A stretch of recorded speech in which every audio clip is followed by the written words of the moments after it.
Oh, there we go. Just hello, Mark. Welcome to the stream. I'm just doing a little decorating here.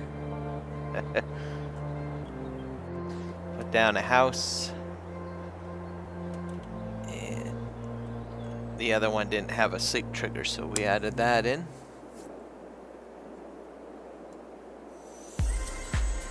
But I have too many trees on here on the map.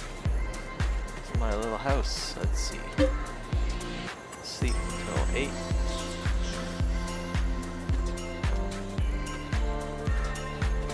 Oh, it's still dark. That's interesting. You have to go till 9 maybe. Alright. Let's see what we can do for tasks today.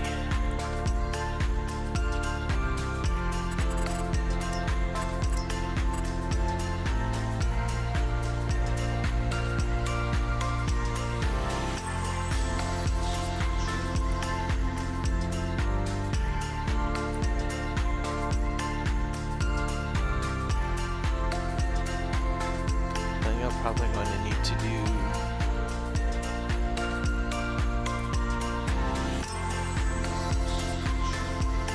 still not ready to harvest. I think we'll probably have to do a couple more contracts.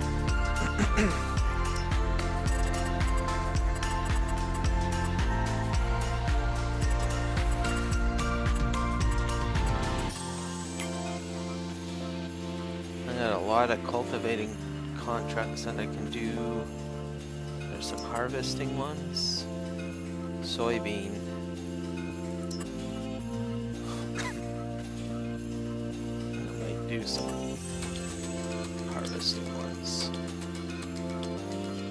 Corn.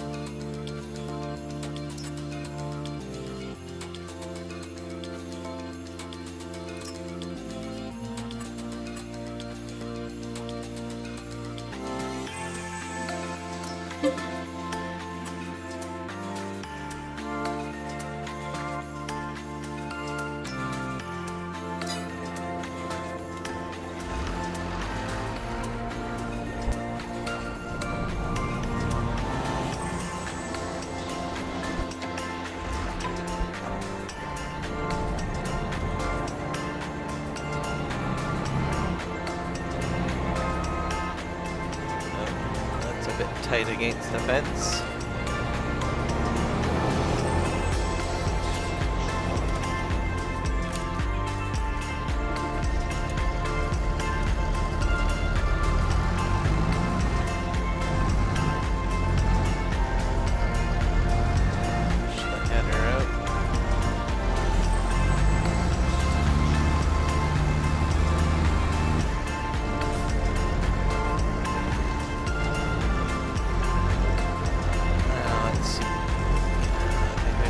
This one up first.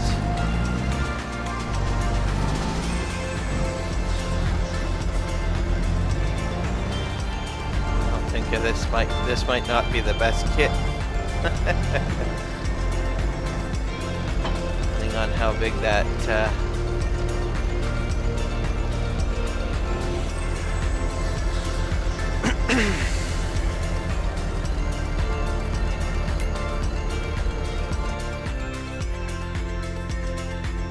field is. Let's see.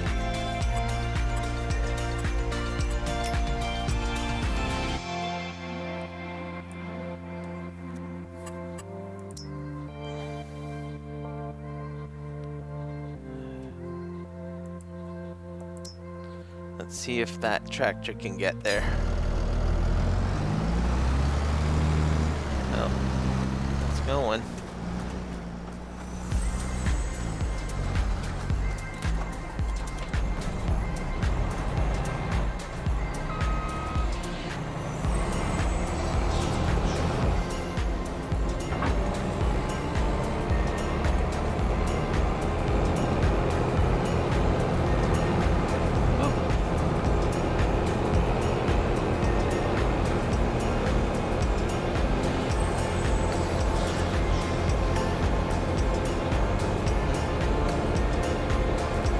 Follow the contractor that knows where he's going. Some corn.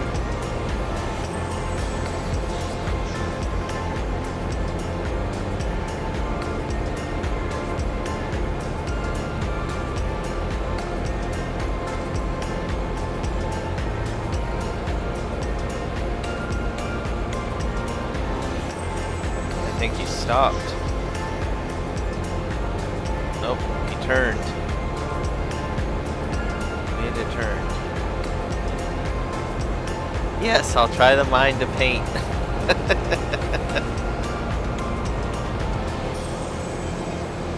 So I'm smart this time. I decided to use an AI vehicle to be my guide. And I think he turned. Oh. He turned this way. I'm gonna chop some corn.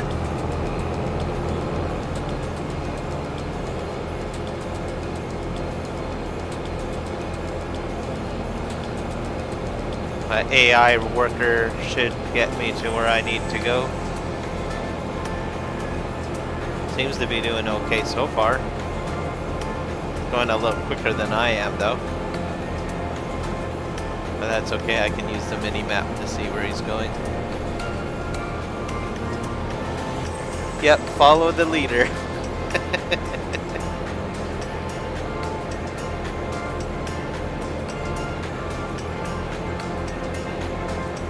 I have to do a few more contracts today because I spent some money on that house and some landscaping.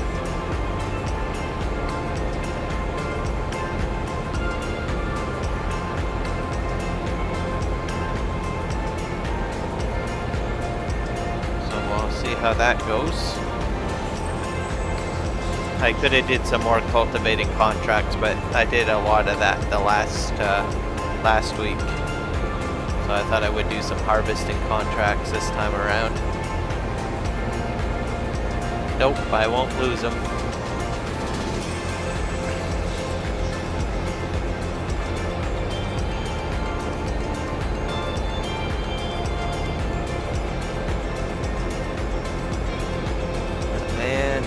Just gunning it, so he's probably going to turn at field 106. That's my guess.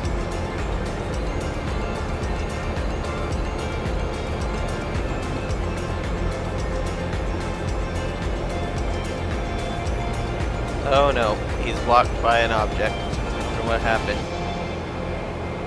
I bet you he hit a car. He's still moving.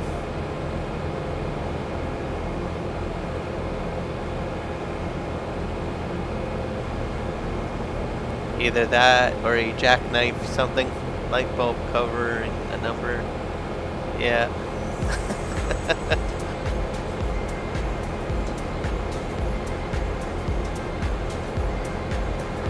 So how has your week been so far? Are you all ready for Christmas?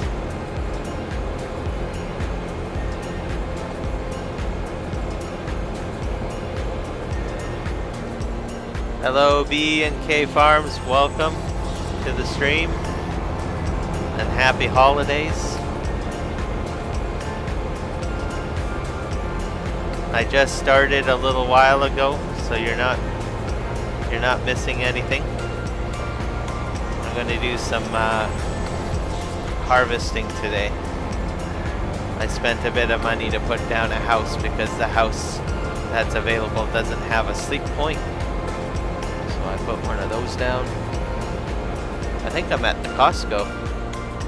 Yep, there's the Costco.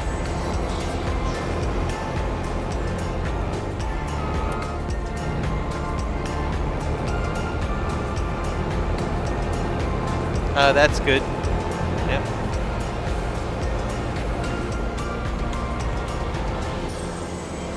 Hopefully the deliveries come in time. Way easier to order stuff online, have it shipped. It's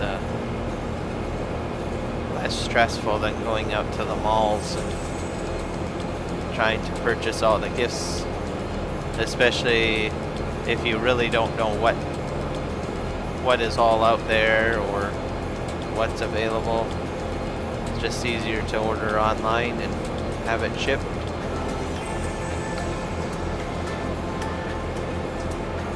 Alright, field 100.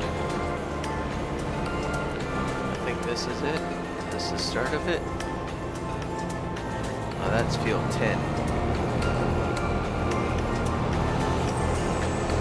Or 101.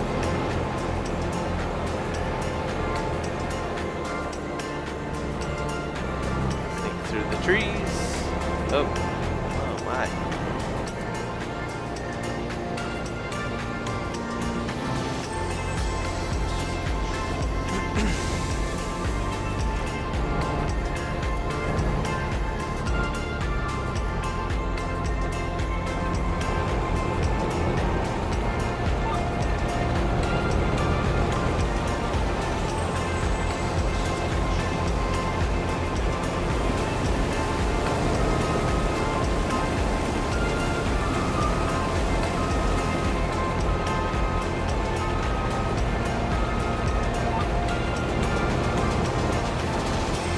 Yep, shortcut. I have a feeling it's one of those fields tucked away somewhere.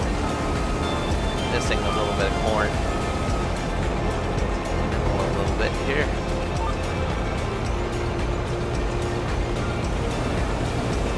We'll see if there's a roadway that connects this one.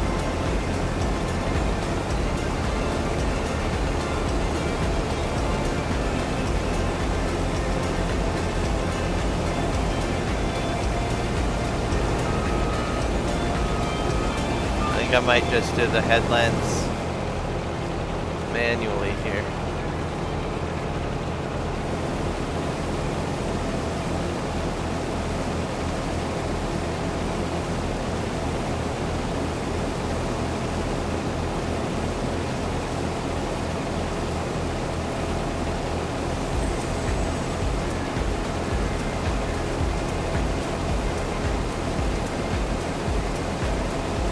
Well, the driver made it.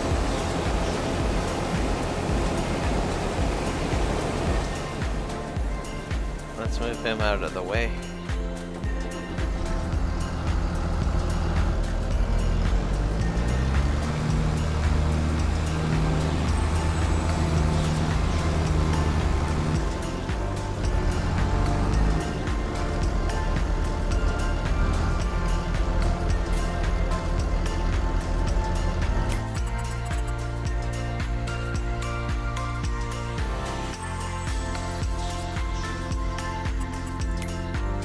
Sending this grain to Costco.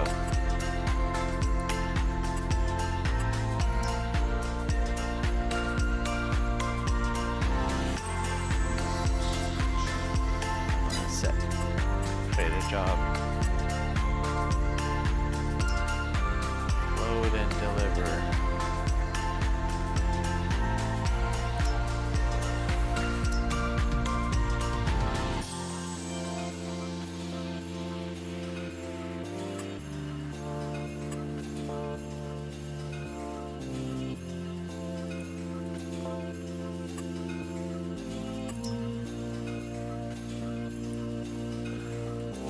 There.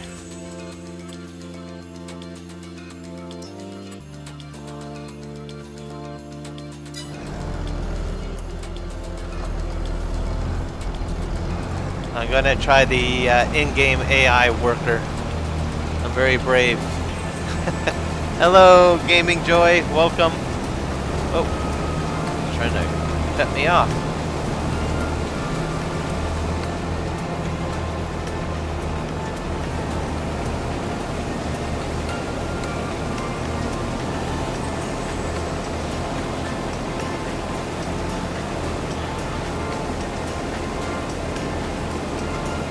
So I don't think there's a roadway for this.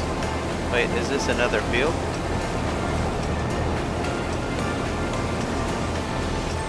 Yeah. Okay. Oh, maybe I get free corn over here.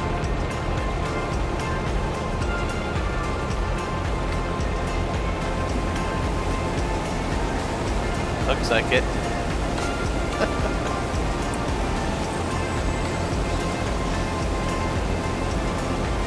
I am a horrible farmer.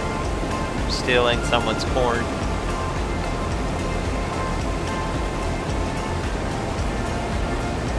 This is supposed to be field 102. Yet I can harvest it.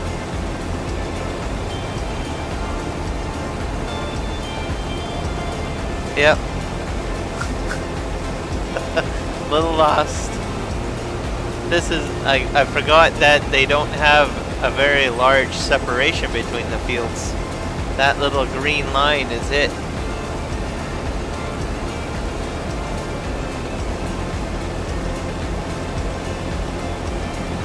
But right now I'm stealing the neighbor's corn at the moment.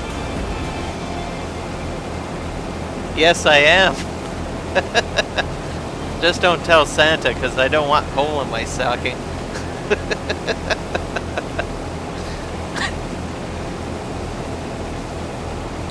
I don't know if I can get a second line. I'm gonna try a second line down on this 102.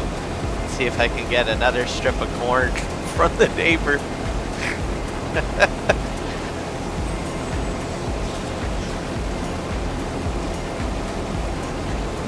I don't think I'll get a second line though. I think I'll just get this one freebie here probably. This one strip.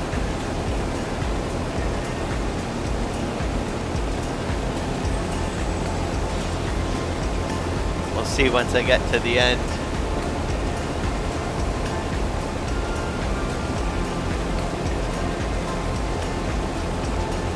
I know, right? Oops, I missed a little bit here. Alright.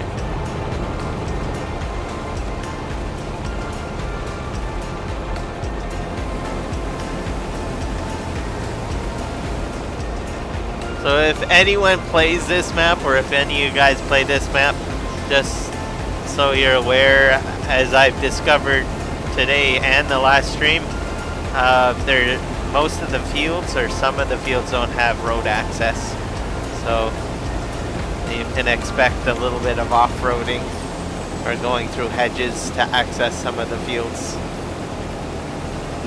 which I guess adds a little flavor to your gameplay. So don't feel bad to go crashing through someone's hedge, or apparently even steal someone else's corn from another field too. Oh, free corn. Oh, okay, I think I've hit the end here. I'll just spin around and see if I can get another swipe at this. I don't think I will though.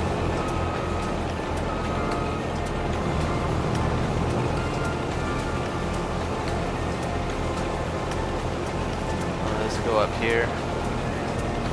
Nope. Not working, but I did get one free strip though, and my capacity is 50% full.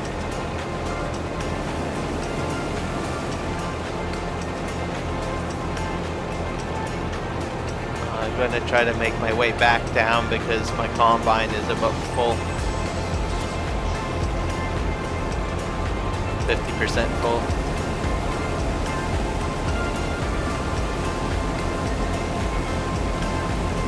So this is the field that I should be working on.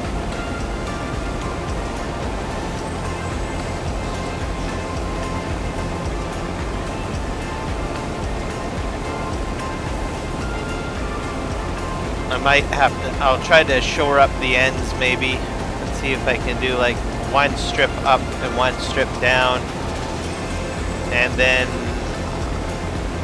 my combine is full.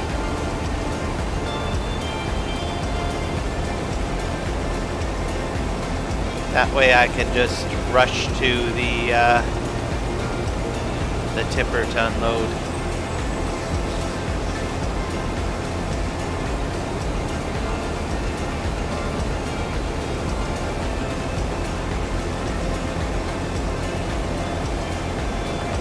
Oh, is that why?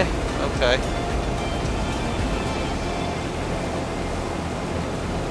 Is that common on 4X maps?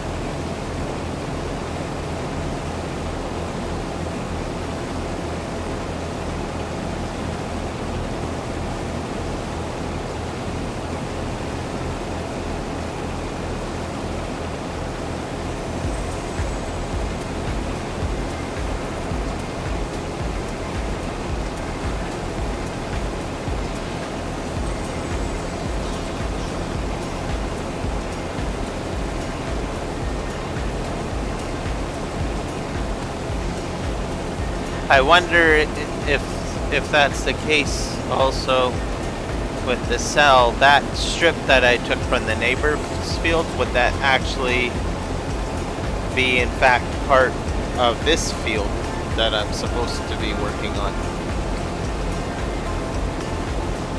Okay. Gotcha.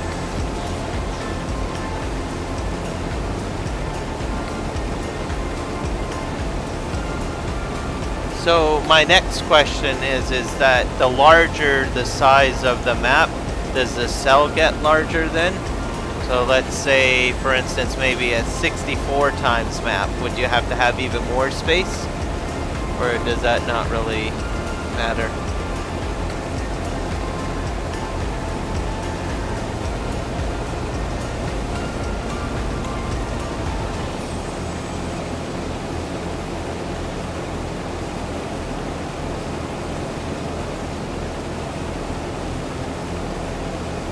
Okay.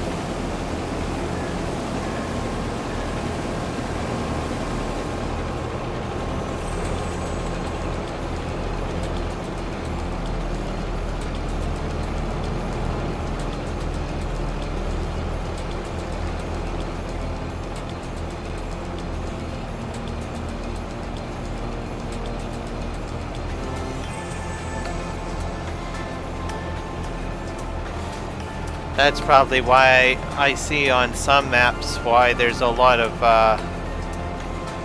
green space, like grass fields or painted in grass fields.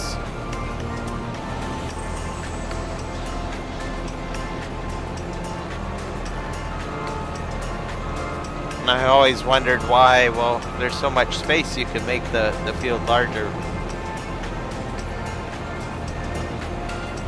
But that makes sense. One sec, I have to fix my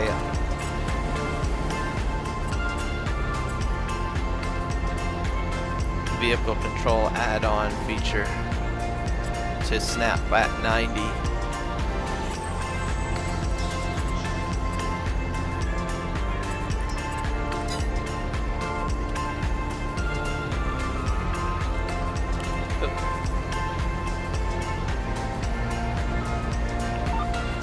And I'm still getting flashing trees. I had thought that I'd fixed that.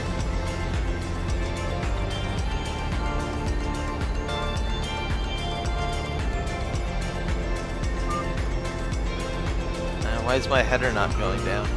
Oh, it's just a little slow. There we go.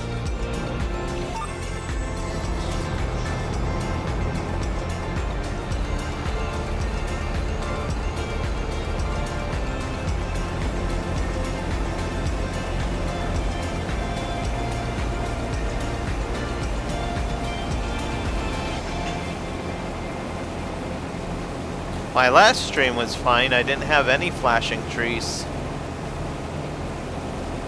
But it seems to have come back.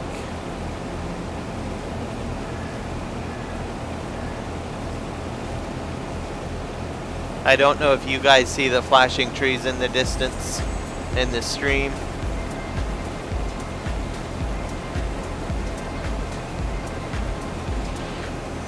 It seems to be a bit worse.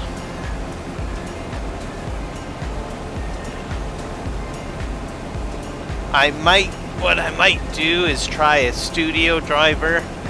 I have an NVIDIA card, so I might try a studio driver. Studio drivers generally don't have the most recent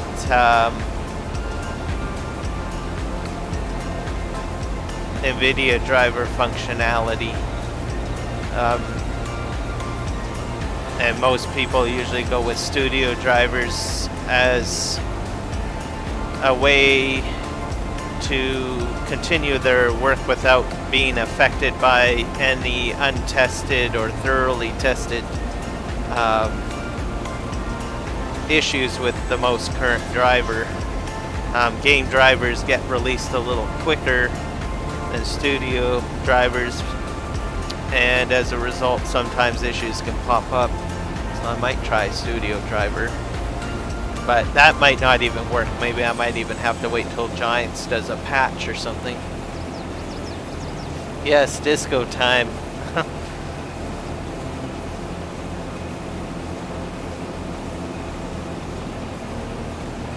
But it seems to be worse now, which is weird.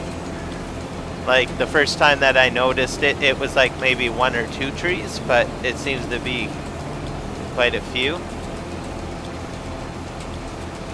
Maybe it's the map border, because I think that might be, that's the map border. We'll watch the tree line as we approach the other side and see if we notice as much flickering.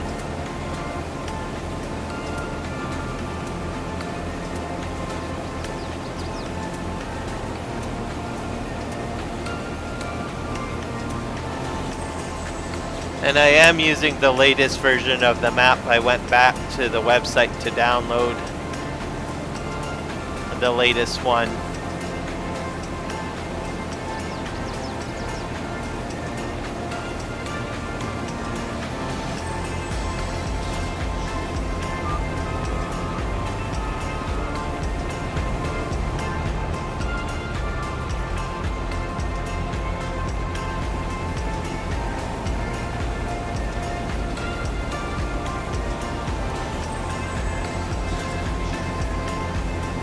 See if I can go back and forth on this end.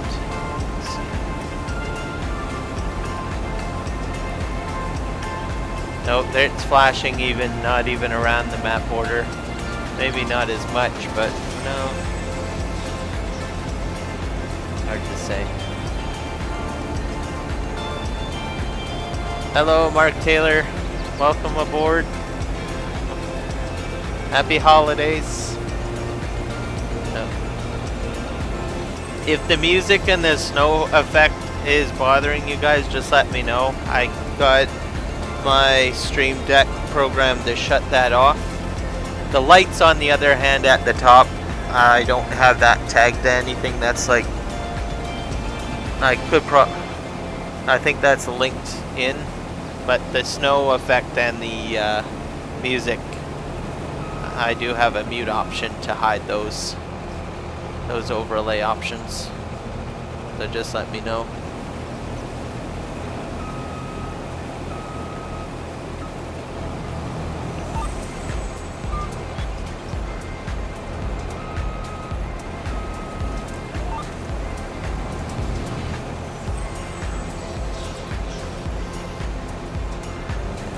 Oh, the music? Alright, I should be able to do that.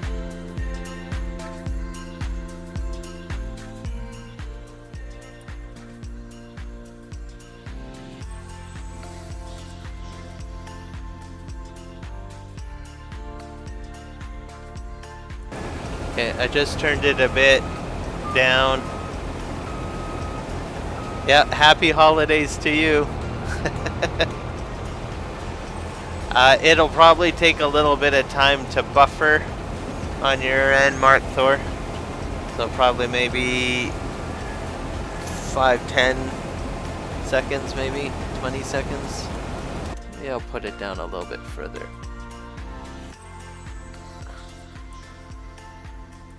There we go.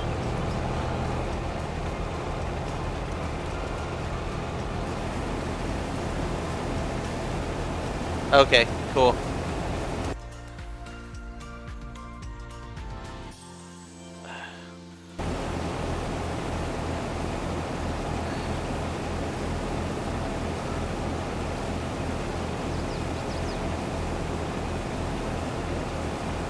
I don't usually put a lot of music into my my streams, but I thought, what the heck, I might as well experiment, see if I can get it going. Same with the snow effect. Christmas lights.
I should let you guys know, if you guys like the Fraser Valley map, like this one,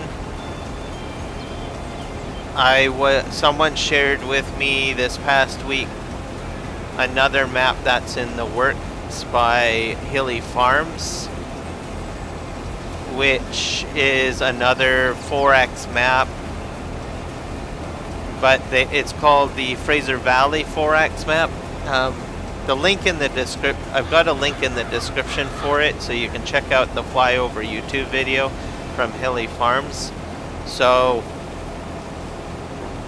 right now I'm on this map here that I'm on now is the south of Chilliwack.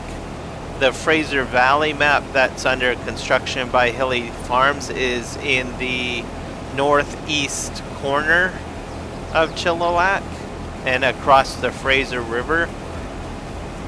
He has some interesting stuff being put into that map if he can get it all to work. He wants to get blueberries in there. I don't know if he can do that. I think he said he wants to change the textures of olives to change over to a blue color. And in all honesty, the olive groves that are built into the game are identical to how blueberry orchards are actually set up here in this area. So if he can get that to work, that would be great.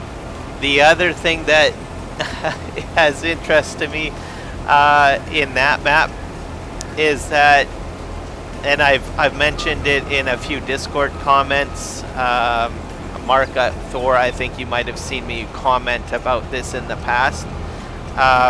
Wood chips being used as bedding in barns and stuff. Somehow he's going to try to implement that into his map design. So I'm intrigued to see if he can get that to happen too. But like I said, the video should be in the description for this live stream, and it's by Hilly Farms. So just check it out.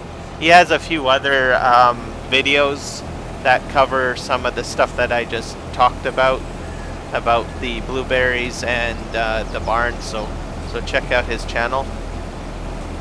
I plan to play that map as well and live stream it.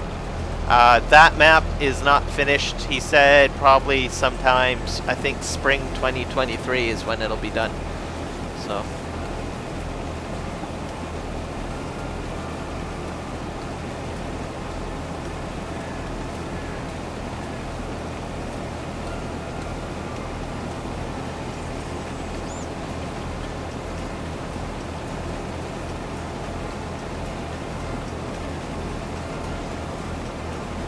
What's also interesting too, and I don't know if you'll be able to do this, but in one of the Discord groups that I'm in, I think it was Disturb's channel, he was posting in there that he's what is his name? Hilly Farms is incorporating Maize Plus into the map as well. And as a side note, I complimented him on the map based on the videos, and then I suggested Lely Robotics, because in the map, well, in real life I should say, there is actually a Lely robotics facility, and I suggested maybe, or hinted at maybe, if he could somehow incorporate that into his map design, maybe as a sell point or something like that. That would be pretty cool. I don't know what's involved with modifying props, if that requires like a full blender setup, or if you can somehow just slightly modify a sign easily. But if he could do that, that would be cool, because that's a brand name there.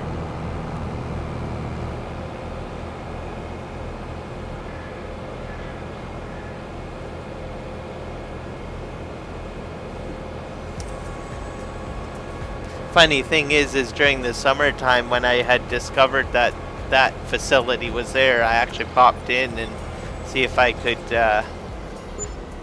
get a tour or something. Unfortunately, they were a bit too busy, but I talked to them, the staff members there, and I said, yeah, I am not a, because the first thing they asked me was if I farmed, and I said, no. I was like, oh, okay, well, what are you doing here? And I talked to them about Farming Simulator 22 and that I play and everything like that, and a lot of them were shocked. It's like, oh really? Wow, these products are in the game? It's like, yep, and all sorts of other products. So they said, well, maybe I should start playing it. And I said, yep, maybe.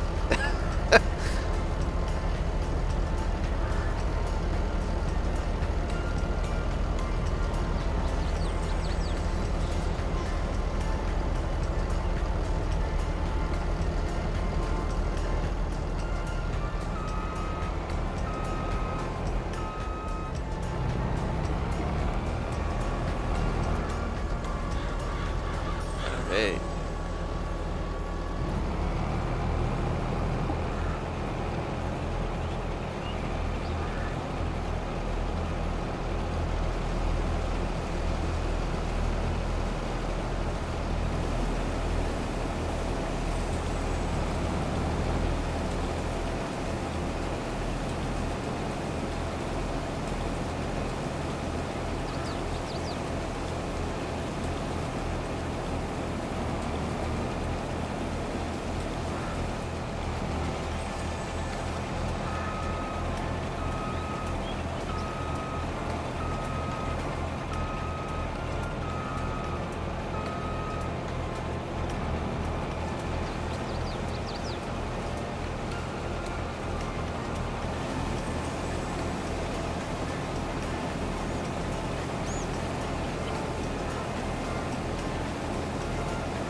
If that helper is going to be able to get out of here. We'll see. Test the resolves of the in-game AI worker.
Myself, yep, I'm all set. Should be a good holiday. I had my tree put up like really early. We in Canada we have what's called Remembrance Day. That's back like early November. I think second week of November.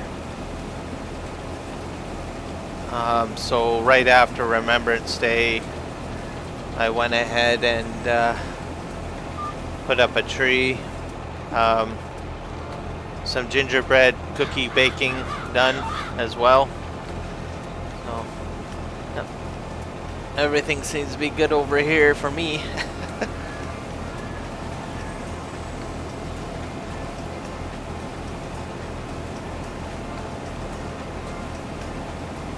I went out to get an artificial tree. I like the color blue, and we opened up a new Canadian Tire where I live, and I was walking through there, and there's this blue Christmas tree with I guess sprayed snow on it and LED lights that came with it, and I said, yep, I gotta take that one home. So never had a blue tree before, so I decided to go get one. And bought some silver, what do you call it, decorations to put on it. So like silver, spray painted silver pine cones, and a few other ornaments that are all silver like. So my desk, I've got a small Charlie Brown Christmas tree with some LED lights that run off of AA batteries. And then I have on my window some suction cup Star Wars Christmas ornaments and Star Trek ornaments.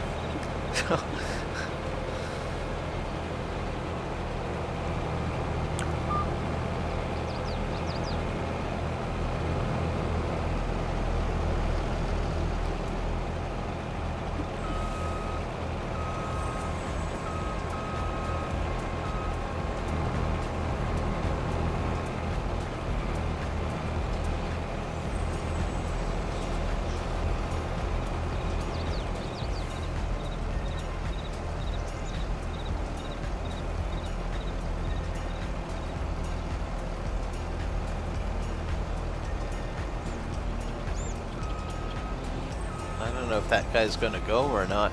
I don't think he's full yet. We'll see.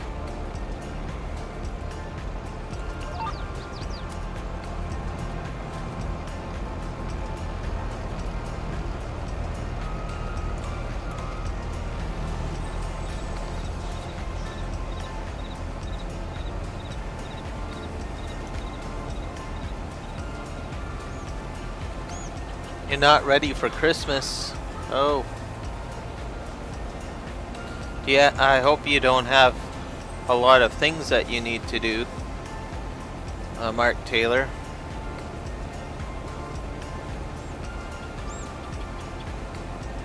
But anything is possible. I will be honest, I have done Christmas shopping on Christmas Eve and gotten everything that I needed. So it is possible.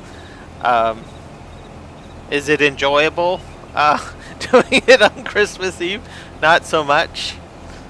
Sometimes I'm in there going shopping, and then, you know, you're humming and hawing on a gift, and then you've got those other people that are circling that one last item that you need, and you're wondering, no, don't grab it, don't grab it.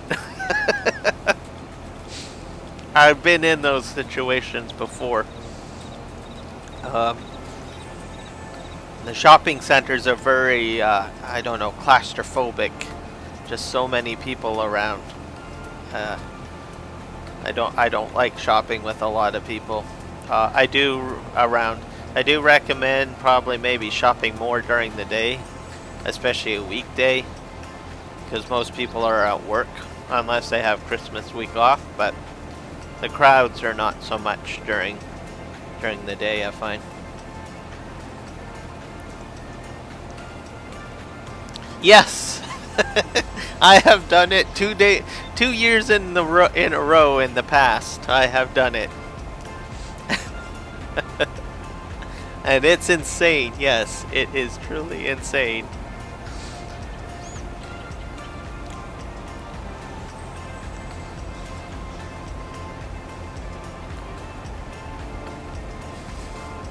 But thankfully, this year, I don't have to worry about that.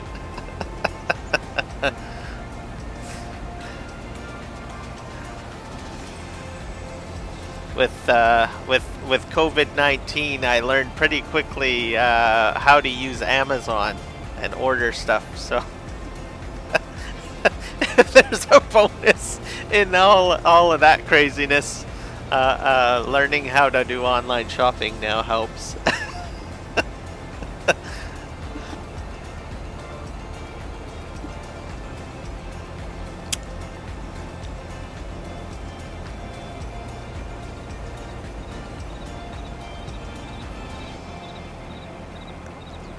You'd be surprised, there's a lot of people that do last minute shopping. And I don't know, especially when you see a lot of guys shopping at that time too, and we're all looking at each other thinking the same thing, and we don't say anything. You just look at the other guy and you're like, oh yeah, you forgot to do your shopping earlier. And we don't say anything, we just glance, and you just understand that you're both in the same predicament. It's hilarious.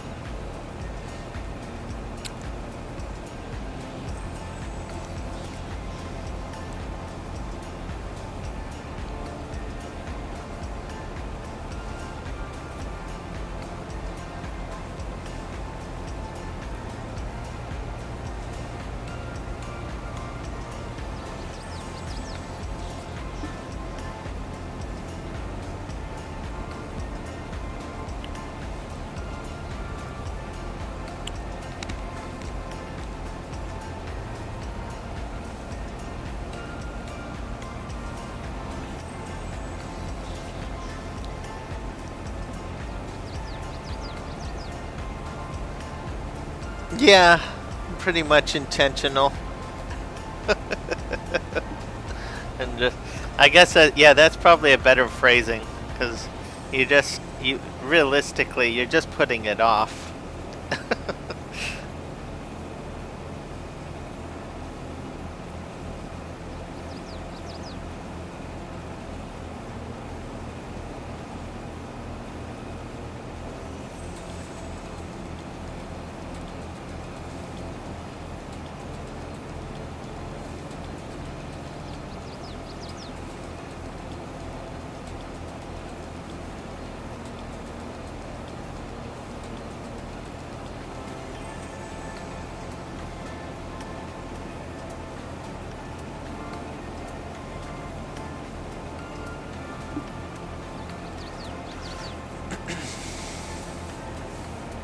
Okay, I think once I get to the end, I'll try filling up that helper.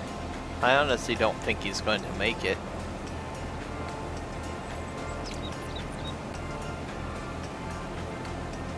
Like, I think he might already be full.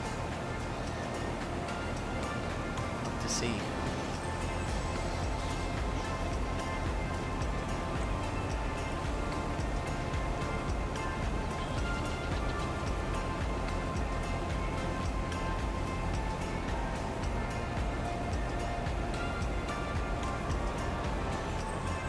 Let's see.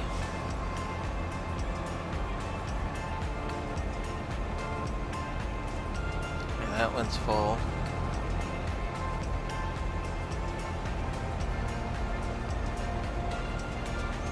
Now, are you going to go? Okay, you sealed that up.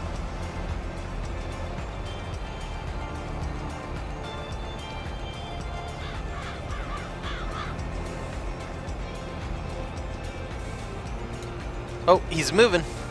Hallelujah, everybody. He's moving. I had my doubts. Okay, go little farm worker, go. You'll be a happy guy. Happy little elf. With your Rudolph trailers. Actually, I think those are the Rudolph trailers. Are they? Yes, they are! How Christmassy is that, eh? That's crazy. Alright.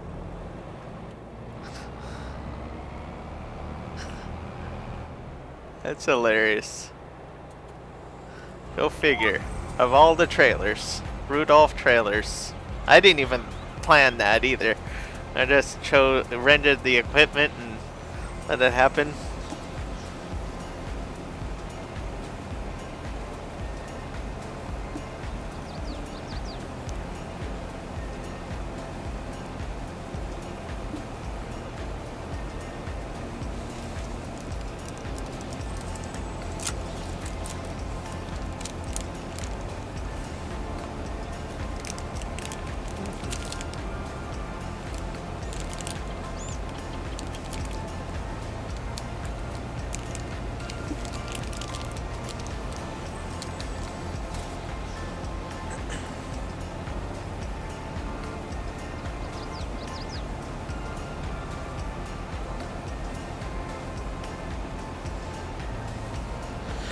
So I got some plans for the new year. Don't hold me to it. It just sort of just some brainstorming that I'm gonna just share on this stream of what I kind of might want to do with the channel, and if I can get it all to work out fine, because I'm not sure. So I've booked a week off in February because I have my birthday in February.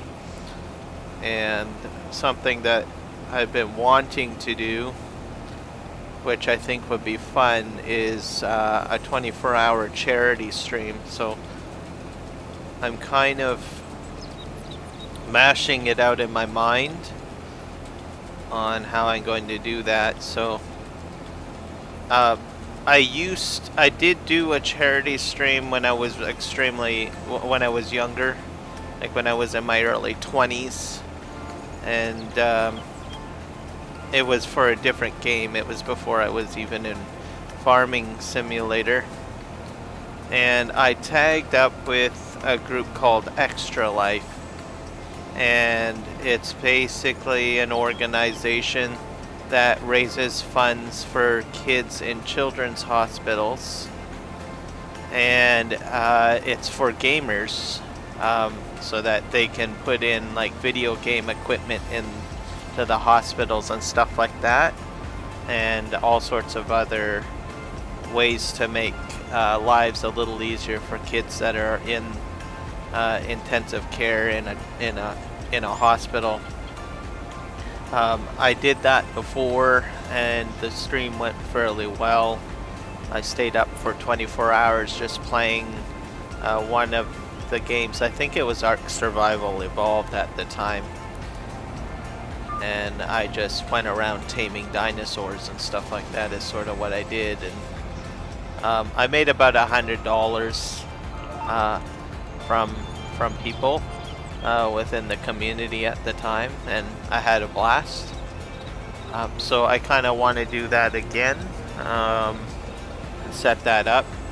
The beauty with doing it with them, I can select like a children's hospital. Yeah, scary. I can set it up where the donation, so people can go to the website and donate directly, and then I just share the link within the stream, so then I don't have to handle any of the cash stuff, because I know people do like Patreon, and I think there's some channels that are monetized. Mine's not monetized yet, I just don't have the numbers. So I'm going with that service so that it goes, people that do want to donate, I give them the link, and for the work that I put in for the stream, I get credited, right? So that people know that, hey, I've been streaming for 48 hours, and then people can go directly to them to donate. So I'll start to get that all set up and see how it goes.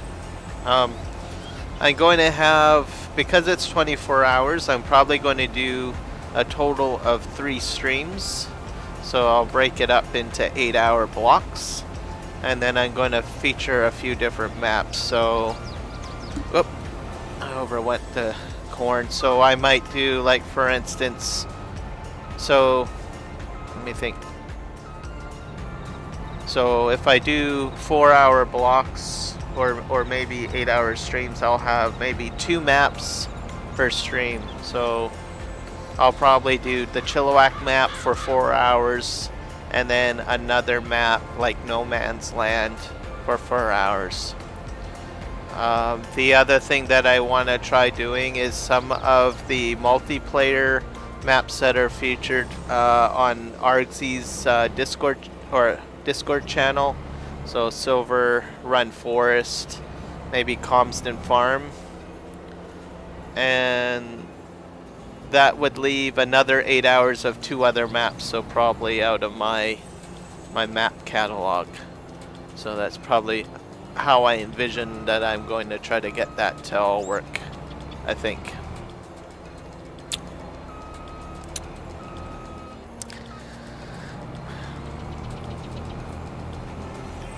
And I think that would work. Then people on the multiplayer side, people can join in to the live stream as well if they want to, at least on the multiplayer game sessions from the Argsy Gaming community. So I'll probably have 2 maps there. I'm interested in trying the Silver Run Forest. I think that's the name of it, and then maybe one of the other 2 that are featured or hosted on the Argsy Discord. I know Comston Farm is there, and then I think there's one other map. So I'll do that. No Man's Land Run will be done too, which is my private map, or one of the ones from my Let's Play episodes. So that's kind of a rough sketch in my crazy brainstorming brain of what I want to do. And this will be, I think it's the 2nd week of February. So I have I've got an entire month and plus some to organize it and figure it out and get it all hashed together and working.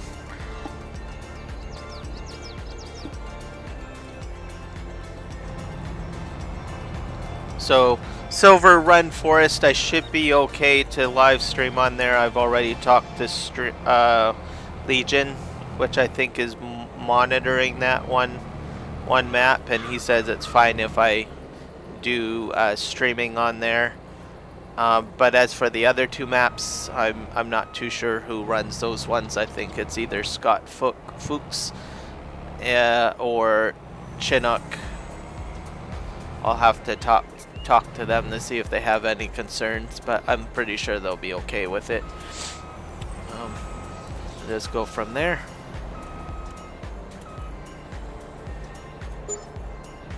But I can tell you, I'm going to be dead tired at the end of that stream. I was tired doing a 24-hour stream. Let's see, when I was in my 20s. I think it was 25 when I did that, or maybe 26 when I did that. And I nearly fell asleep. By the end of the stream, I wasn't even talking much. And I had people popping in saying, "Hey, are you alive? You're still playing somewhat." And then I try talking, and then I'll get like maybe a few words out or something. I'll probably put in a few intermission breaks to break up the maps as well. So there will be, like I said, two maps per stream, and I'll have like maybe a 10-15 minute intermission while I switch the map over. And at the same time, I can probably grab a coffee or something to eat at that time. Yes, wakey wakey. I'm gonna have a schedule, so once I get that all put down, I'll put it down in like paper or something. Take a note, or a notepad, and kind of write something up. I'll probably have I want to do a graphical schedule, so I'll probably go into Pixlr or something, and then create an image with the schedule in it, and then when I do post it online, I will have all 3 streams already pre-scheduled so that people can have all of the information together. At least that's how I envision it, so of how I'm going to do it. So, I'm gonna probably have tons of like notepad documents all over my PC just to get this all going. But I got time to spare. Glad that this idea popped into my head just like last week or whatnot. Instead of like, I don't know, a week before I actually have my time off.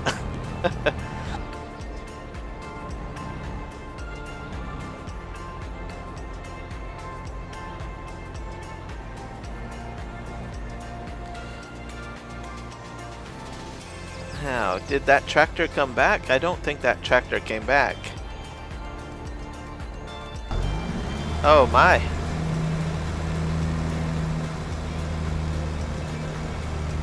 Houston, we have a problem, ladies and gentlemen. Oh my god. This is hilarious.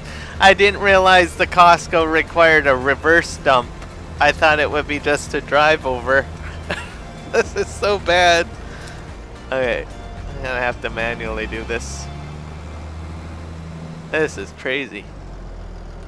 Houston, we have a problem. Can I dump here? Oh, I need my F1 keys. This is all wrong. Oh no. I thought something was wrong. I thought this guy should have been back by now.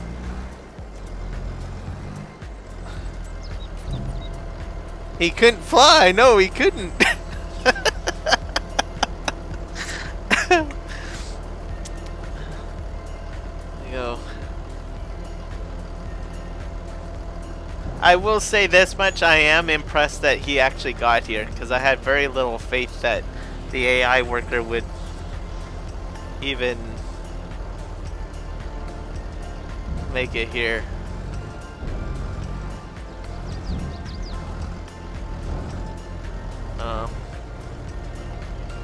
Oh. Map creator, if you're watching this stream, if you could like maybe move that to the side somewhere, not so much against the building, it would be greatly appreciated.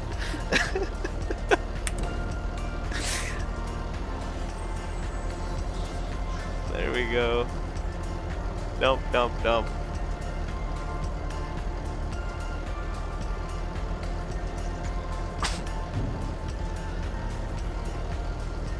That's right, exactly. All right, let's see if he can get back to the farm. I'm hoping I wonder if I can just hope I don't have to recreate the job. What happens if I just hit H? Nope. I'm gonna have to set this all up again.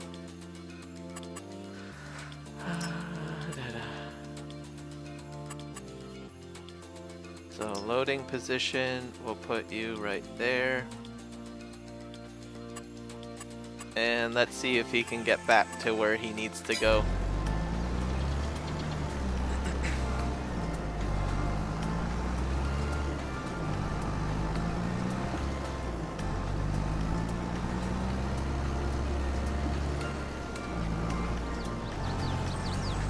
I'll just watch him until he gets onto the road.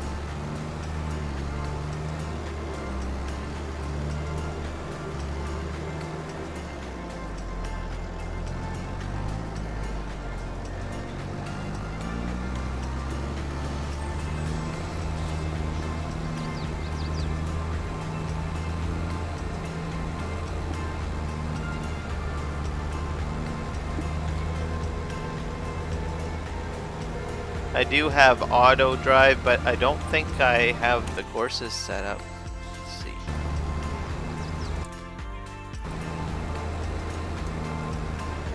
Well, he's driving. But well, he does have, there is some courses mapped out, but I don't think the places are put in place. Probably something I can do later.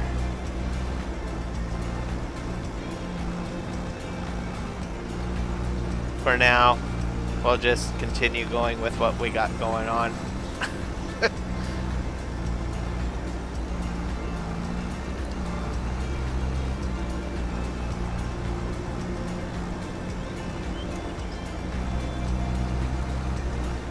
Alright. Going.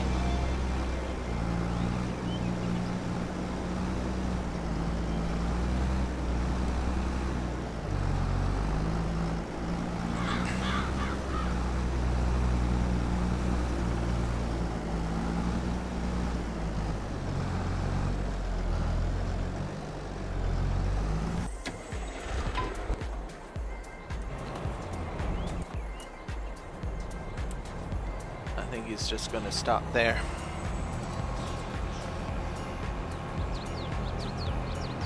I hope I don't have to move him later.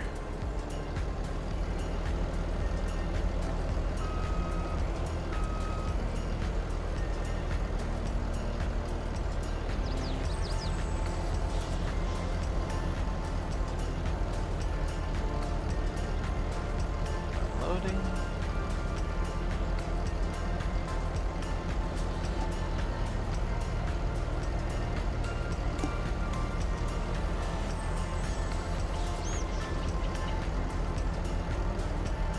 Hello, Cape Cod, Driva, welcome.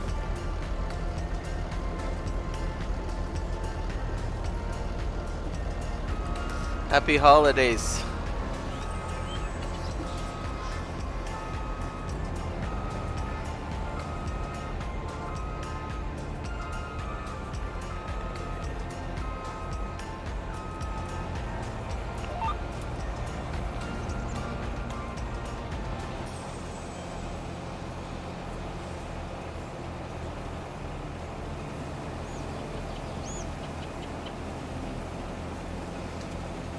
I don't know why the AI worker doesn't turn off when it's just waiting to be loaded.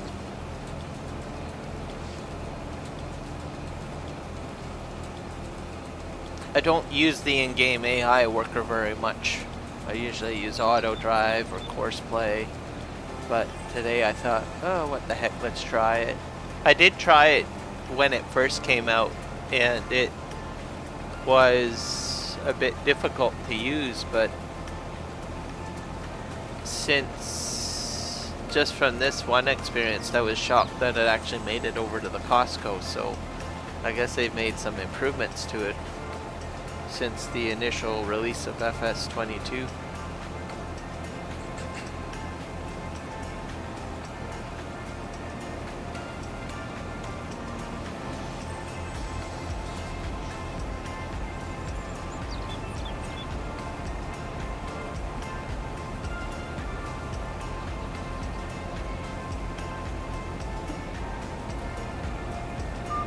It's not a bad feature having the AI worker go to different locations. It's simple to set up. So instead of having to do a full course play map setup or having to do auto drive routes everywhere.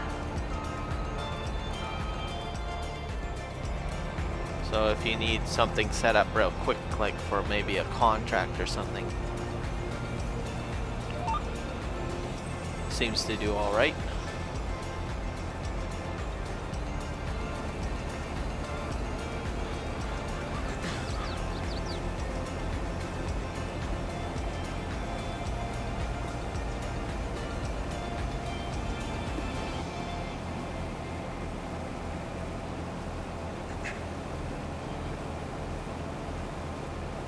Should check my main field, see if I have to do any more lawn mowing.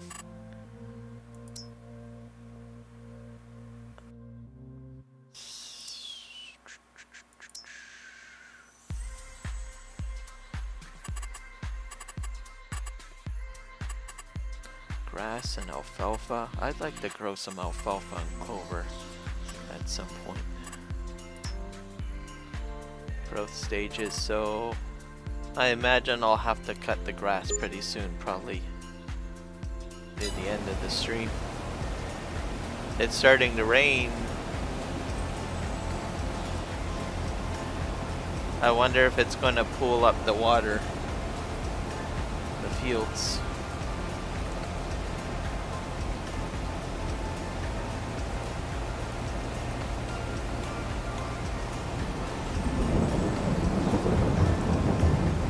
So this is typical for Chilliwack.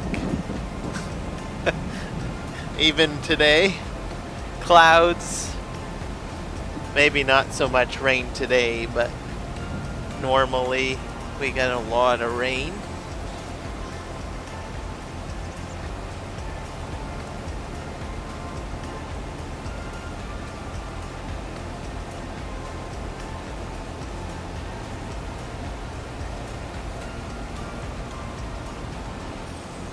But I did put in that mod that's supposed to allow the water to puddle up in the field, but I'm not too sure how that exactly works.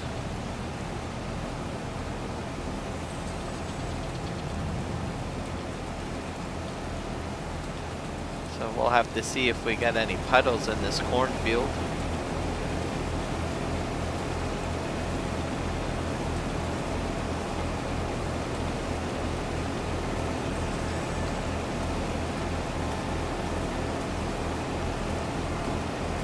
I don't think the rain affects contract work. At least I hope.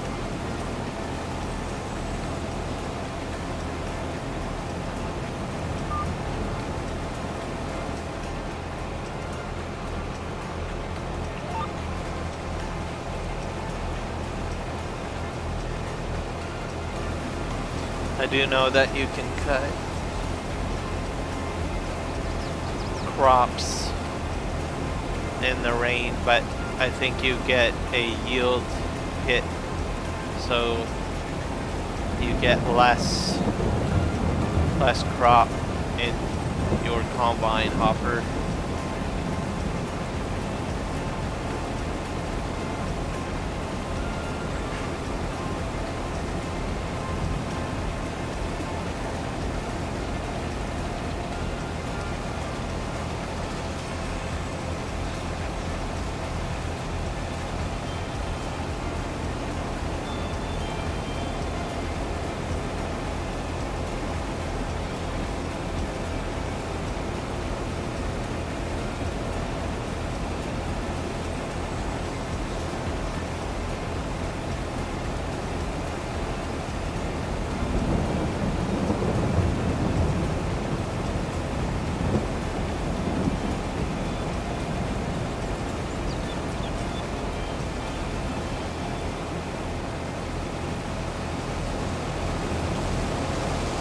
Still no puddling.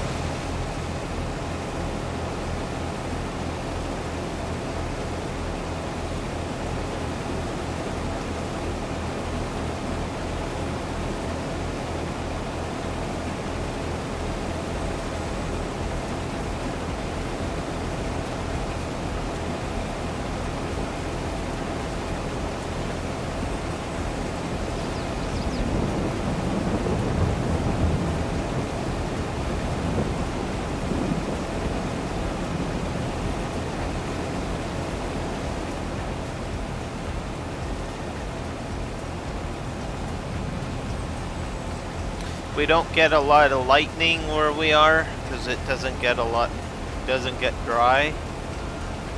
There's a lot of moisture or precipitation generally year round. so we don't get a lot of lightning or thunder. We do get it occasionally during the summertime if we have like a massive heat spell. Then the air is just really dry. Then we'll usually see it at that time. But starting from September on through till like June and maybe even sometimes in the summer, it'll be just very moist. Oop, hit the wrong button.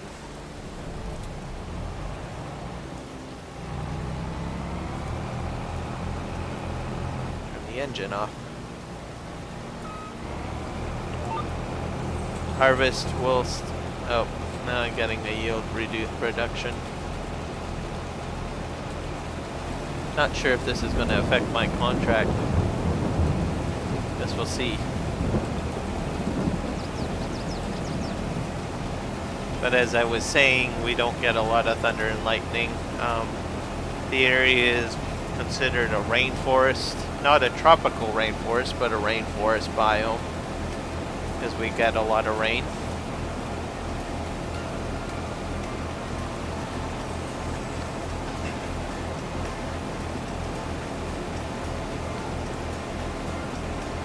And that's one of the reasons why we don't see wheat in this area, barley, some of those grain crops. This corn that I'm chopping down would be done with a forage harvester, a chopper, and used for corn silage usually.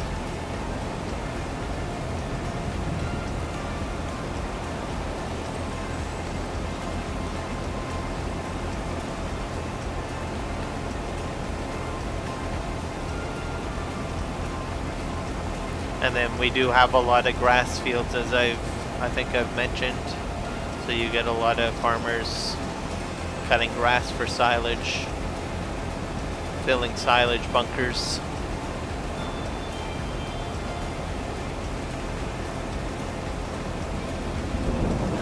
You get a lot of tree farms in the area too. So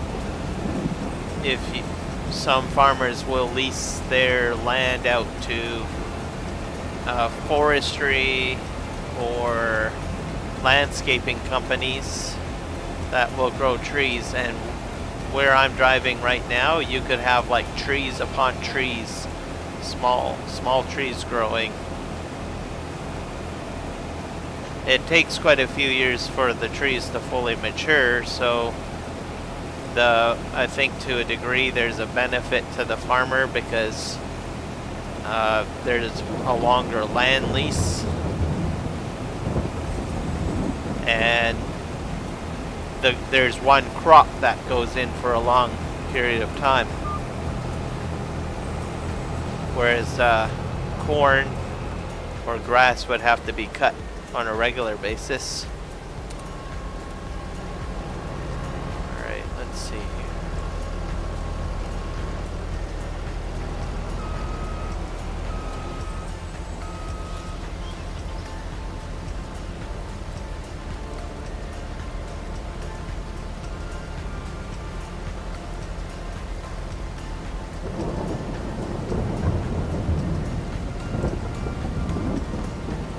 I think I'll have to make one more pass, I think.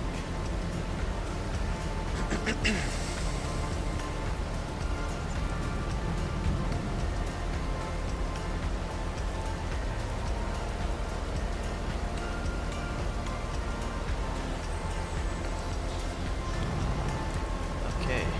Yep.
crash counter.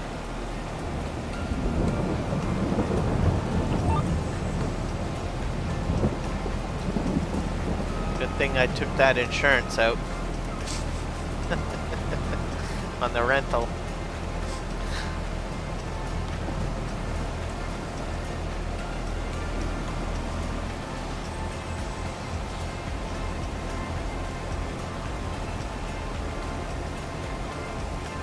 I'll have to read up on that REA script mod and just see how the rain effect allows for puddling. So I don't see any puddles yet. Not on this field. On the field over.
I'm going to see if I can buy some new mowing equipment with the money that I make from this contract.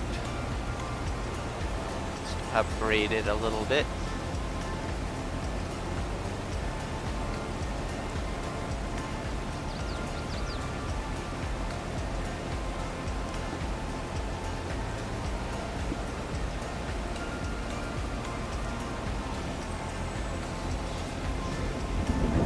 I need some grass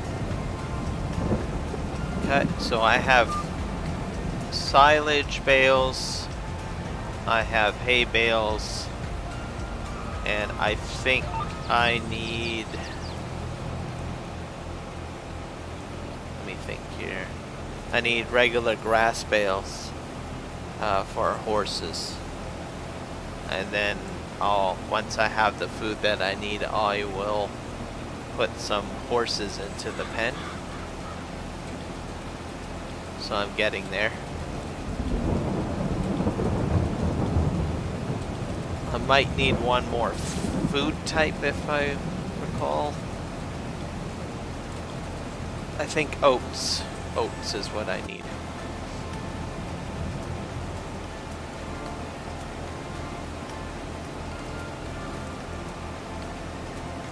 So I'll probably have to plant some oats maybe, or I can buy some horse food maybe.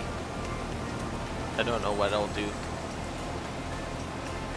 I probably will plant some, I might plant some oats.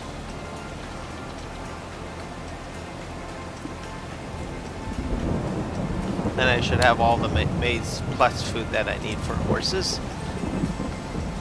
And I think I have the animal or horse helper add-on added. I've never used that before. I don't even think in 19, except for a few of the multiplayer games or maps in 19, but I really didn't do much with the horses. because I think when I was playing, I was mostly doing a lot of field work. And I was interested in sugarcane at the time. And what else? Oh, wood chips too. And then I also did some of the work with some of the BGA work at that time. There was a horse facility put down, but I never really interacted with it in 19. And I've never touched horses in 22 since the game is released, so I'll have to learn how to do horses. And my understanding with the horse helper is it's supposed to allow the rider, like an AI rider, to do the horse riding training aspect, if I'm not mistaken.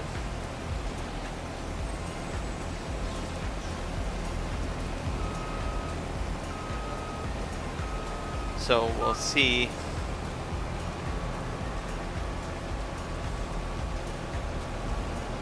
Now I did see that there was a training mod too, so you can, I think as I understood that mod is that if you put it on the map, you can raise the horses in the standard in-game stables, then you transfer them to the training facility so that they get trained by jockeys, I guess, or training staff, and then they end up being premium horses. But when they're in there, you have to feed them food types too.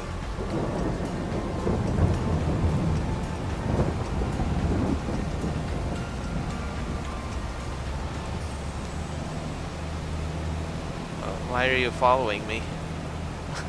Don't follow me.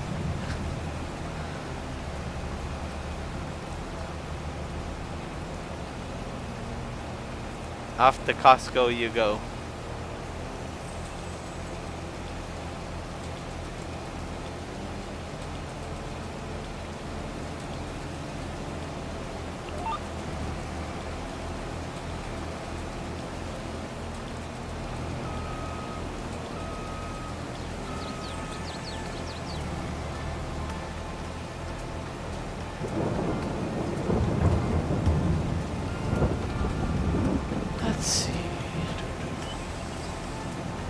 So I'll probably add that horse training mod on to this map later on, once I figure out how to do the proper feeding for the horses.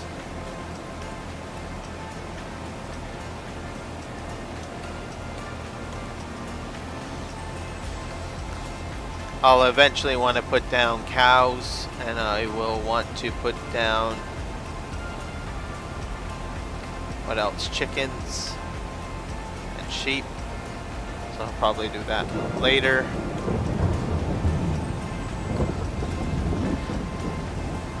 My last stream I talked about the different drying states with Maize Plus, and I think I alluded that it wasn't super important, but there is, I think it's semi-conditioned grass that you have to put into a bunker in order for it to work. So using the different conditionings does have some uses. Right now I don't have a bunker down, so it's not going to affect my silage creation because I'm just doing silage bales, but I had read that to use the bunker you do have to have a type of drying condition, so just be aware of that if you're doing silage bunkers with Maize Plus.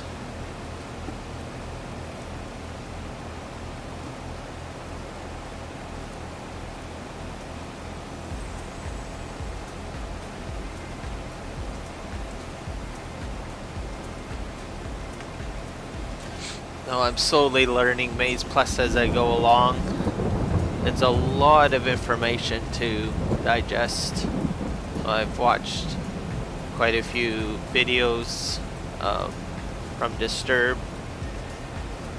channel. I think I've watched a few other Let's Play videos from different YouTubers, or content creators, I guess I should say, that they use in their Let's Play series.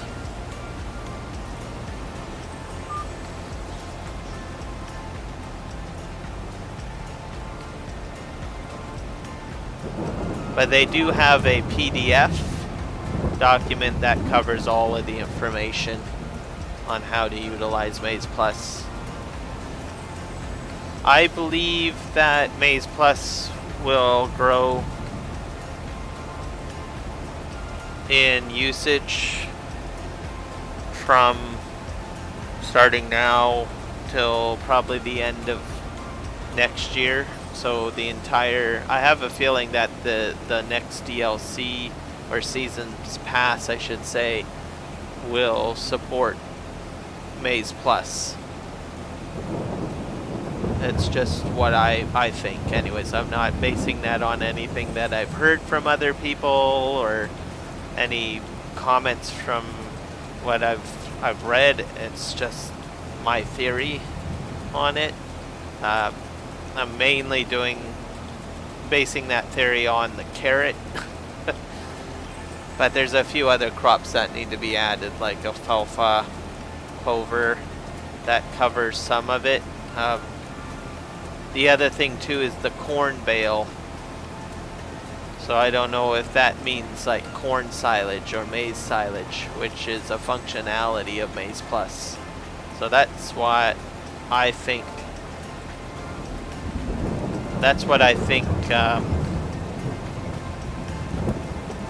The next season will be about. Some in-game mechanics that support the existing Maize Plus.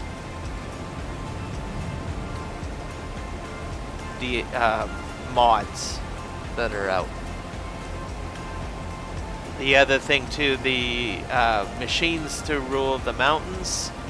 A lot of people have suggested that it's like an upgrade pack for Erlengrad, and I believe that's the map from 19, which had all of the grass mowing equipment. Now in the chives of grass, I don't know if you zoom in enough, there are clovers in there. So does that mean we get clover harvesting equipment in there? And I guess clovers grow in the mountains. So I know where I live, clovers grow a lot. So I don't think it's really dependent on elevation, but other parts of the world, maybe they grow clover up more in the mountains. But it's a far stretch on that one, but it's possible. Maybe we'll get alfalfa as a new crop too.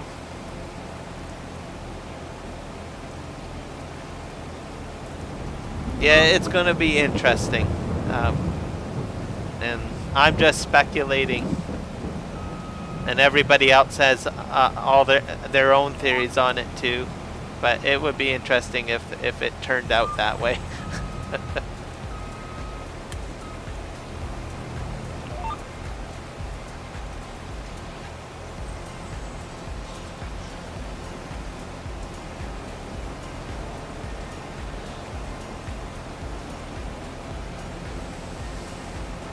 I think some people would like the option to build their own farms as well, like their own buildings.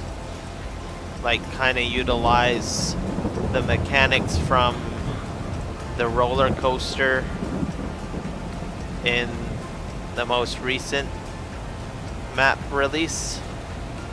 I've watched a few other people streaming, commenting that it would be cool to have a blueprint and then you have to gather materials to build barns. I've mentioned that I think in my last stream for Chilliwack.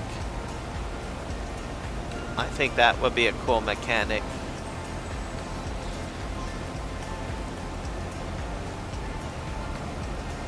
So when you go into the construction area, instead of buying a building, you actually buy a blueprint. Now, before I get ahead of myself, I better go check on that guy at Costco. I forgot about him.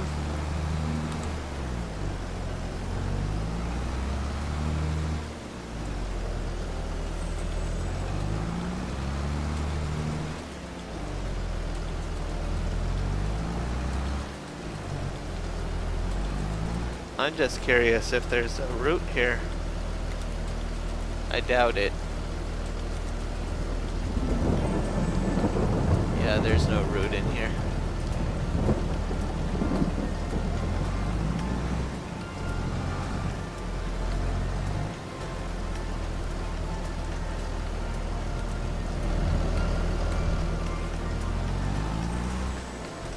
Oh.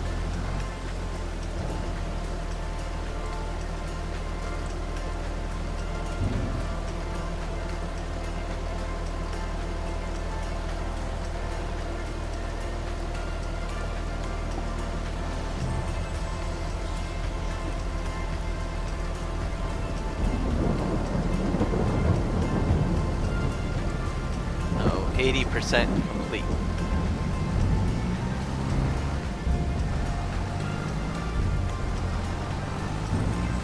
I've missed a bit of corn in here.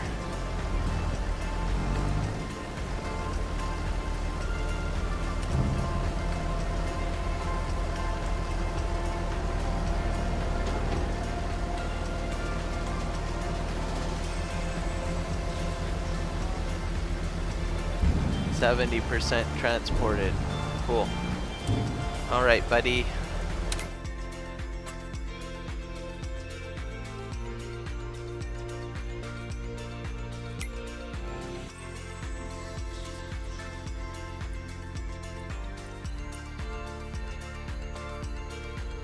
All right, let's.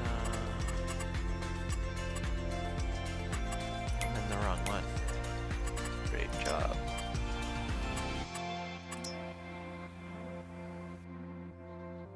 Probably put it right there.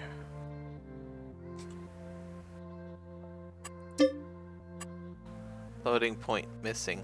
Oh. Interesting. Probably too much in the trees.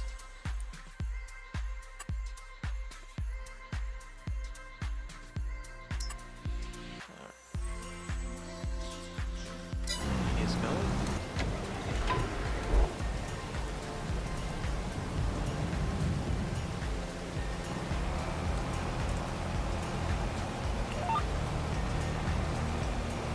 Oh, we'll have to see if I'll be able to finish this contract or not.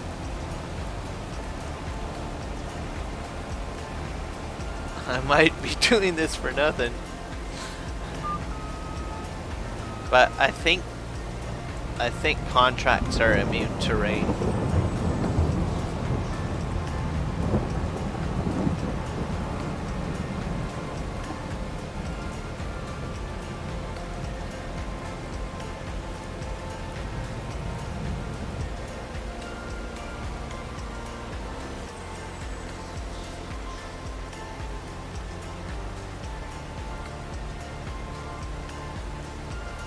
AI worker is blocked. Are you still gonna move? Yep, he's still moving.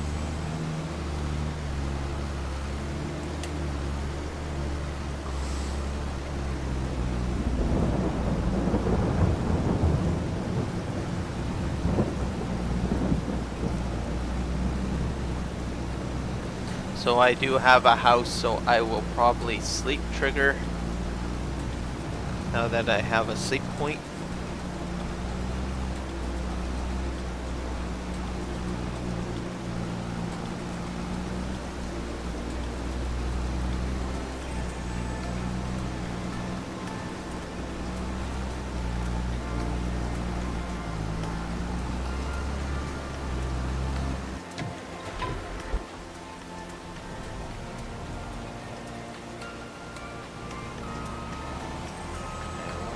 to stop? Right there, okay.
I think another thing that I'll get for my farm is a dog. Not quite yet though. I'll take care of the essentials that I need, but I'll at some point put a dog house down for a little dog.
I also have to get, I think on this map, hay dryer mods.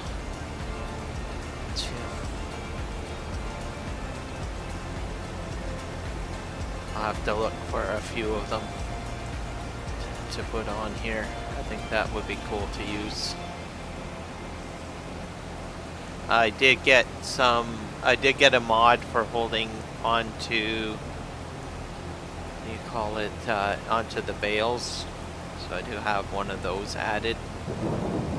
I don't know where I want to put the bale storage though, so I'll have to consider that. That way I don't have a bunch of bales just sitting around on my farm.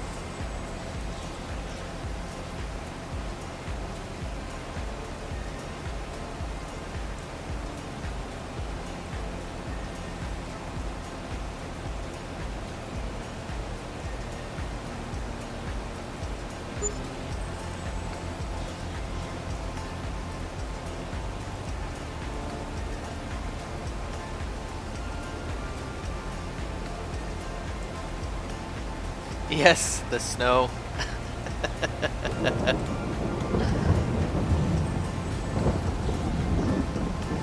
I figured out, I test this out, I can turn the music off and the snow effect off with a button. Let's try it now. There, so it should have shut off the music and the snow effect, and then I can turn it back on. So I programmed the Steam Deck to do that on all of my OBS scenes. Oh, I hit a tree.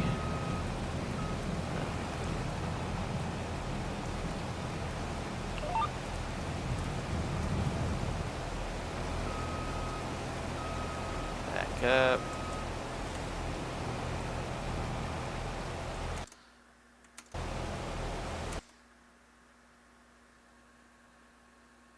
Let's try turning it back on. There.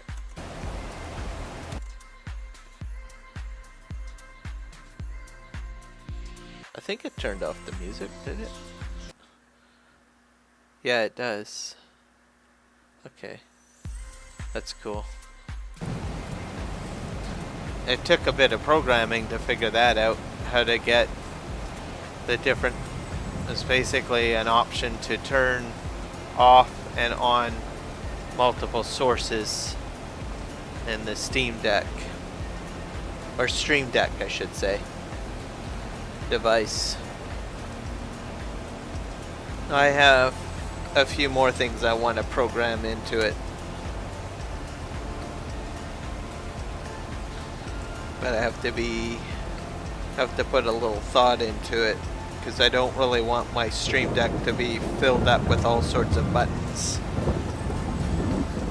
So most of my interactions will probably be buttons that can do multiple things. So like turn off music and switch the scene at the same time, as opposed to having one button turn off the music and one button to turn off a scene. So I put those two ideas, or those two actions, into one button, which I did with the snow and the music. So now I know how to do that. I can mute my mic with a button, and I can turn it on and off the microphone, so I got that programmed in. And I've got a pause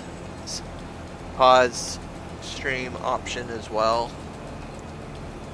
I did set up a button this morning for starting a stream, but I opted to just start it manually because I wasn't too sure if it would work, and I didn't want to break anything, so I'll have to play with that. It seems to be working, because the action that I took with starting this stream today seems to have it indicating that it's already started. So when I stop the stream, I'll probably hit the button and see what happens.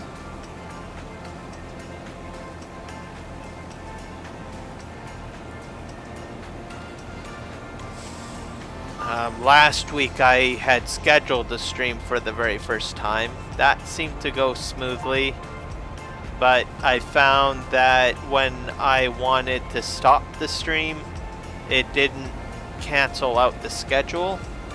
So I had to actually go into YouTube Studios to manually stop the stream from in there. So that's probably why you guys might have noticed that the stream was still running even though I wasn't on the screen. I was like, well, this is strange. So I thought that was a bit peculiar. I would have thought the OBS Studio would have updated the details on YouTube Studio to turn it off, but it didn't seem to do that for some reason. If you create a stream broadcast in OBS Studio, it will start and stop it from the controls in OBS, which is how I've done it in the past. So with my first set of streams, I've just basically created a stream without a schedule. It would start, and then when I hit stop streaming within OBS, it would stop it. But for some reason, scheduling on YouTube Studios doesn't seem to allow for it to stop, but it will allow for it to start. So, very odd.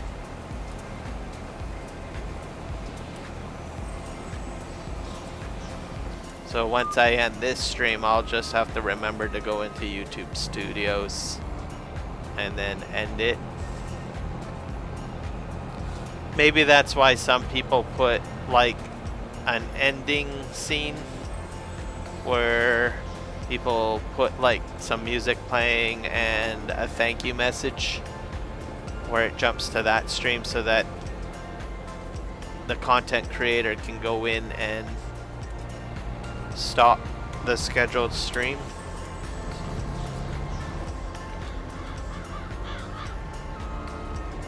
So I might do that. I might end up creating an end streaming scene,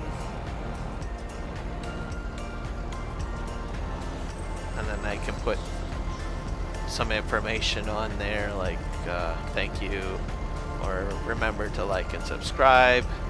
I can also, I want to put something into the stream that thanks all my subscribers or new subscribers. That's something else that I want to build and add into my live streams, which will take a bit of time for me to figure out.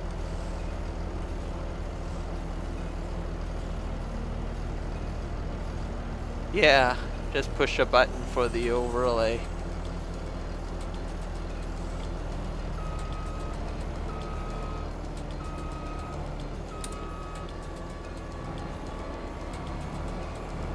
So I'm still a newbie when it comes to video editing and streaming, so if I make any mistakes, I apologize. I'm still figuring it all out. I'm actually surprised how far I've grasped, or how far I've made it with video editing and streaming. So I thought it would take me forever to pick everything up, but I seem to be learning how to do things fairly well, so I'm pretty impressed with what I've accomplished so far. And that's just, you know, like watching YouTube videos, watching how other content creators build their videos and stuff.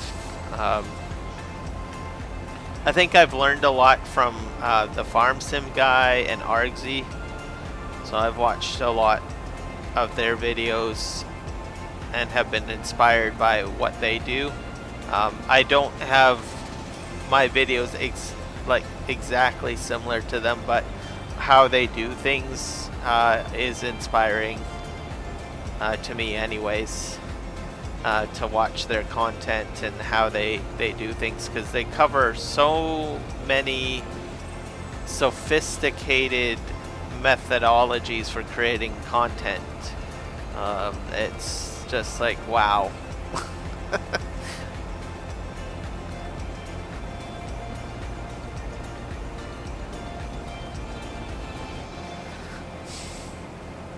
Yeah, editing is very complex, and is very time consuming, depending on what you want to do. I've tried to keep things very simple. I do time-lapse videos, which works best for me. That way I can put content out with some music. In the beginning, getting things going and figuring out what works best took me quite a bit of time. I think at least about 4 or 5 videos. And my initial videos, looking at them, I was like, oh my god, they just look like crap. But when I put them up there, I was like, well, I'm figuring things out. And I've heard a lot of content creators say, look, even if it is crap, just put it up there,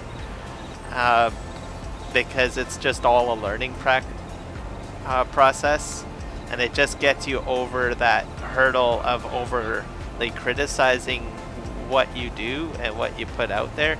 Because as you start working with the tools and putting things out there, you'll become better and better as time goes on and you practice. But the stuff that Argsy and Farm Sim Guy, especially Farm Sim Guy, putting out like the Farm Flicks series, I mean, that is just a lot of video editing right there. I don't even know how many hours he puts into making one episode.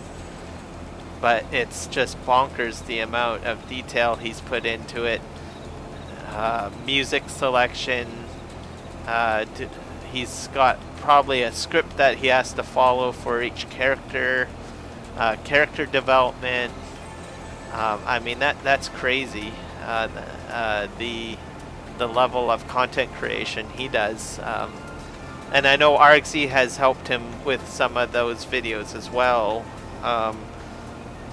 And that's just crazy.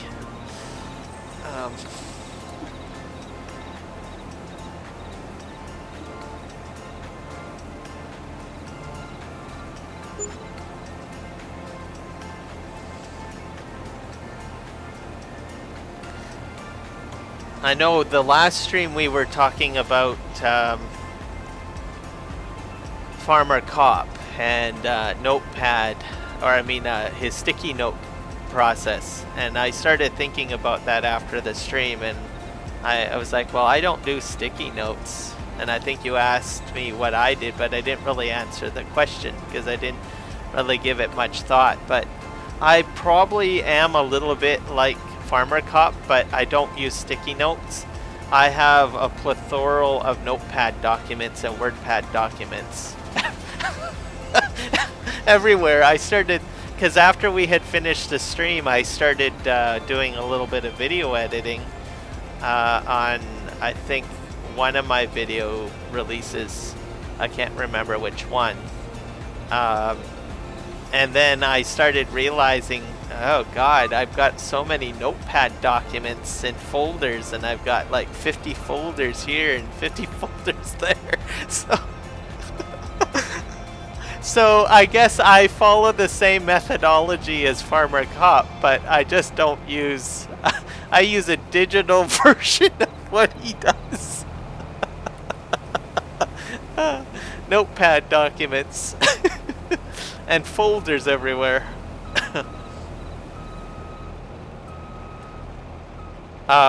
Literally my desktop is a mess, so whenever it comes to video editing and stuff.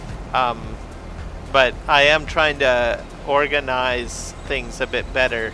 So if I finish a video project, I try to retain all of my files. So whether that's images that I use, the descriptions for each video is in its own individual notepad document, and then I keep the finalized video file, and I try to keep all of those files together in one folder. But when I first started, I had like no organization. I still don't have the ideal organization that I probably should have, but it'll come in time.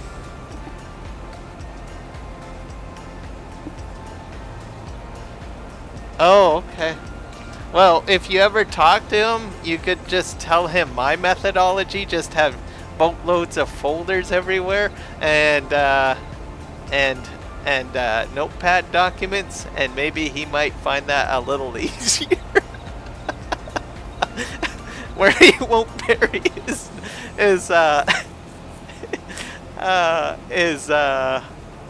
what was I going to say? His post-it notes. Upgrade digitally. Go with Notepad and WordPad documents and endless folders. That might be a solution. Now, I thought about Argsy and Farm Sim Guy, okay? And I did give it a thought because I was thinking about Farmer Cop in our conversation from the last stream, and then I started thinking about my methodology. And then I thought, well, what would Farm Sim Guy do and Argsy would do? Now, if I'm not mistaken, Argsy is an architect, and Farm Sim Guy, I can't recall, but I know he has a very professional job, I believe. I don't know if I don't think he was an architect as well. I think he did software design or something like that. Anyways, which requires a lot of organization. So I started thinking, I wonder if Argsy and Farm Sim Guy have like a project management software program where they both utilize that to organize their thoughts. And I thought, dollars to donuts, that's probably what they do whenever they do their content creation. I don't think they would be like Post-it Note, Farmer Cop, or Argsy Gaming notepad documents of folders everywhere. I think they would both be using professional project management software, and they probably have integrated notes into their projects in this management software, maybe some flow charts, character mapping. That's probably what they might be using. FSG is marketing? Oh, okay. But still, very, very professional type job. And for marketing, you would probably use a project management software.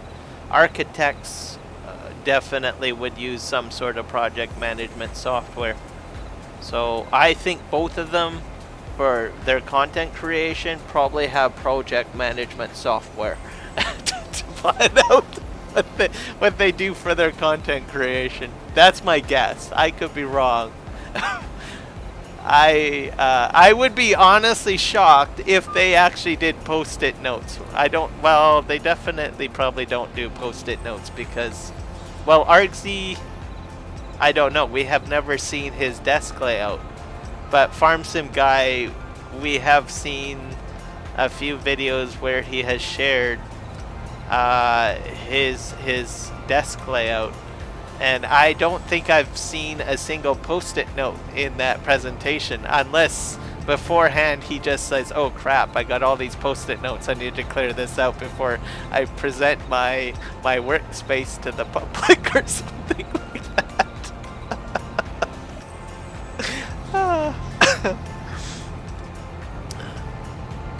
And I think their desktops are pretty clean, so...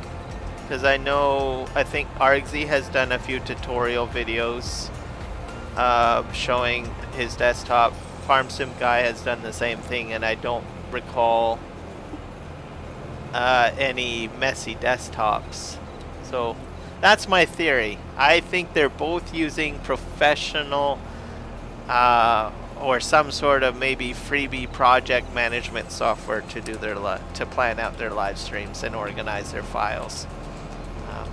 So that would be my guess.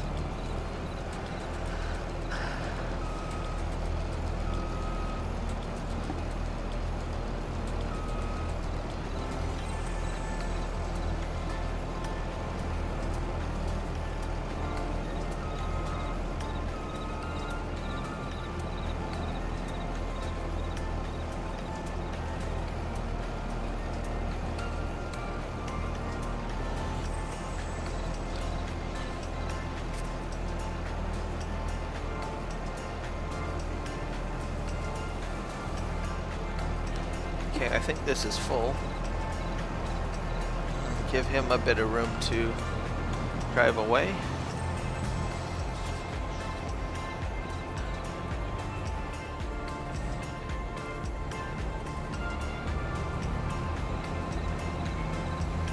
And then I'll just follow that guy to Costco, I guess.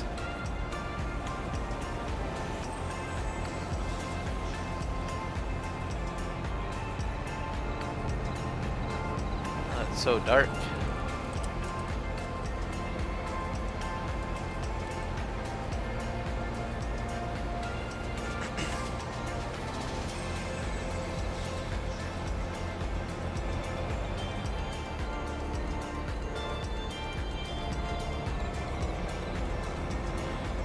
I'm gonna beat Santa's sleigh here. The Rudolph trailers.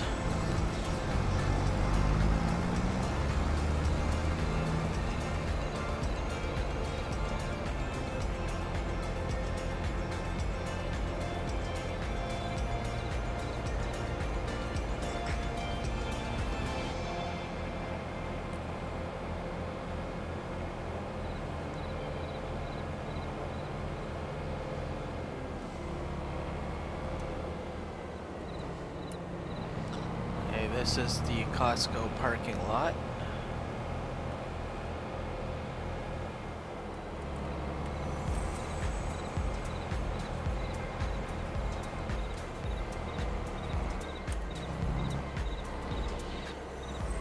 Now, if I can just empty this out before Buddy gets in here.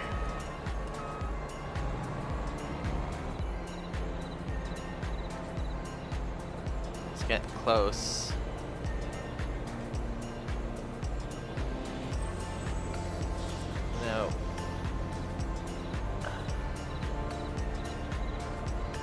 Go, go, go, go, go.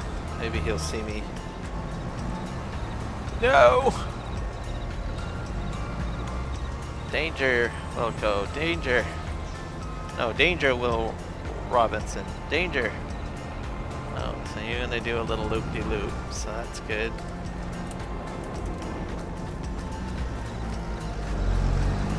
Okay, you're just gonna mess this all up.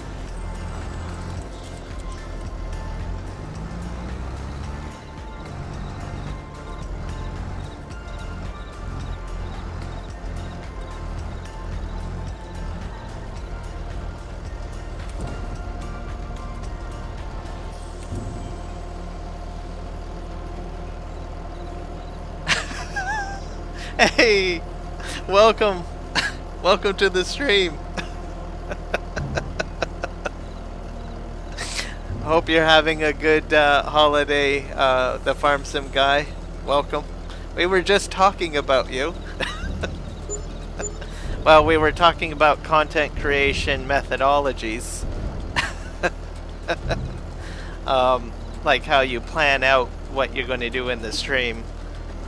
Last stream we talked about Farmer Cop and the post-it notes, and then I shared that I have like tons of folders with notepad documents, but I thought, well, let's see, what would Argsy use and what would the Farm Sim Guy use, and I thought well, maybe you guys might use some fancy dancy project management software to keep your notes together and your flow charts together and stuff like that.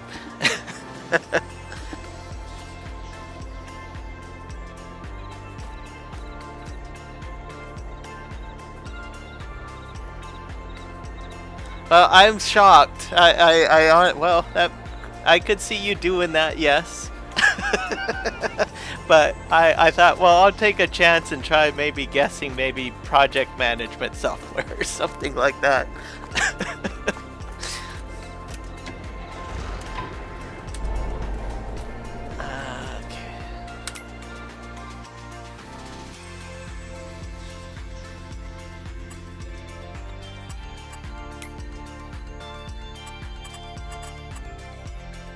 Just finished my contract.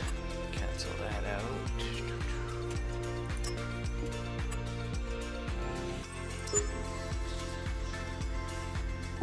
But me, I literally have notepad, docs, folders. It's a mess.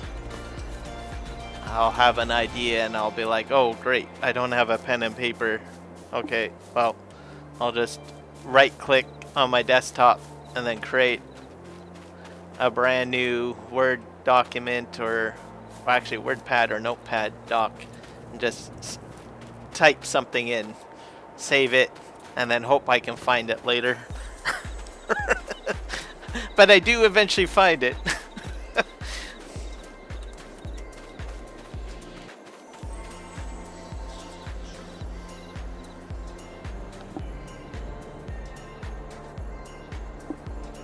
It's worth a try. I mean, I've dabbled.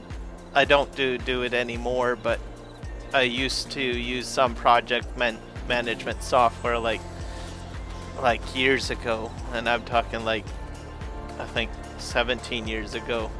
I even think I took a course on project management and had a software program that I used at one point. It helps to organize your thoughts and everything like that.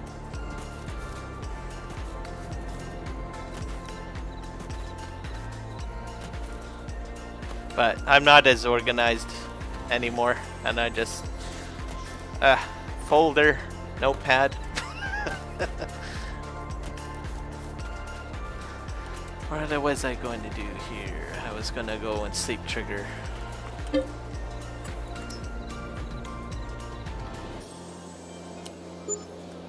And then I'll see if I should be able to do some mowing.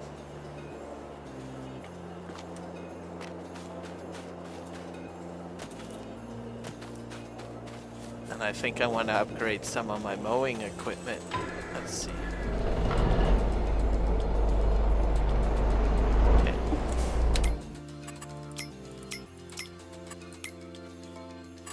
Just to try something different.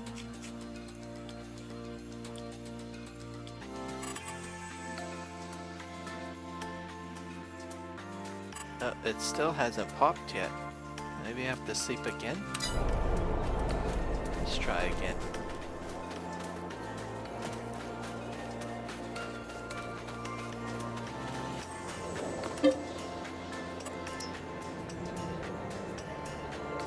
Make it a beautiful day again.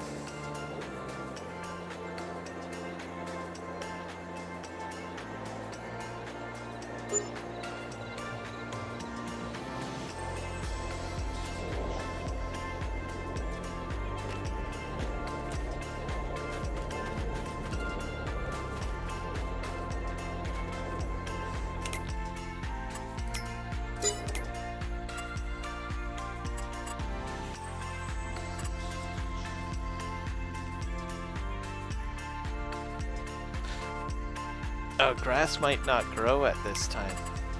That's right. Let's go look at our calendar. Yeah, I'm in the middle of January. That's where my problem is.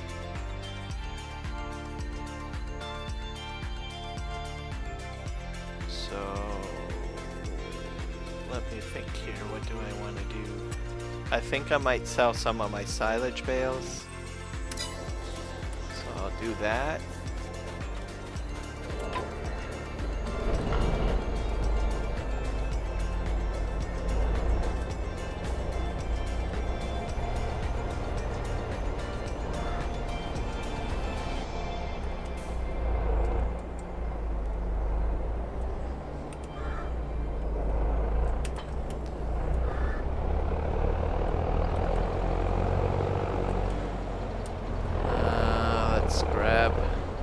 I don't think I'm going to need all those bales yet.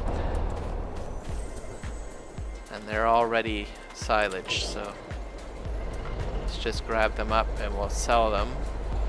See how much I get. Whoop.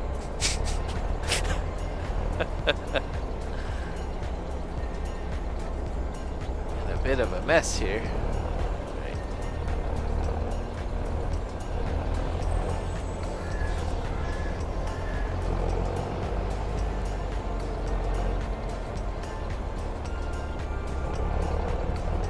I enjoyed the super steering in the lawn mowing, and I find it very helpful making sharp turns when I'm driving around, so I'm enjoying it. I also I think out of the tractor features, I do like the noise, like the engine sounds and the extra smoke that puffs out.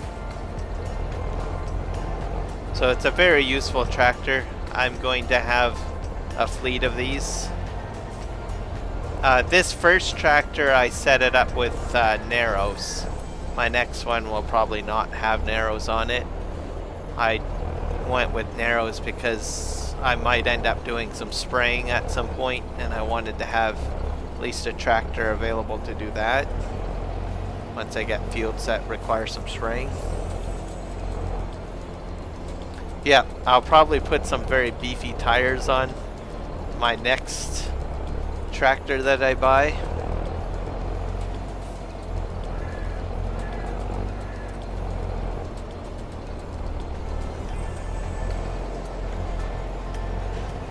And I also need to put in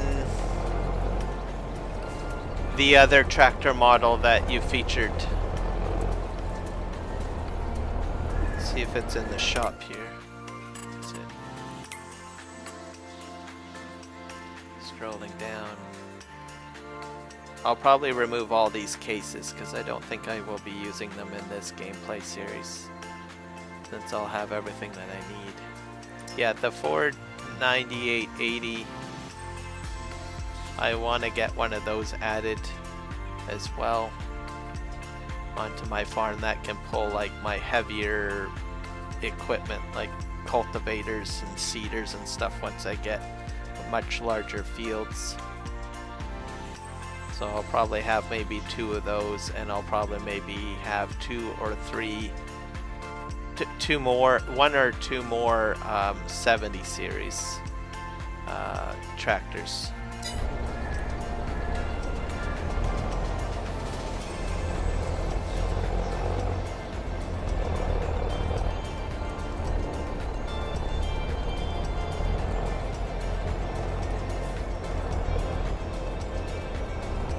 I thought that would have tipped over. Oh, there we go. Oh. Must be some. Okay, I'm full now. Now I need to figure out where I can sell these. This will be the first time I've sold bales on this map. So these are silage bales.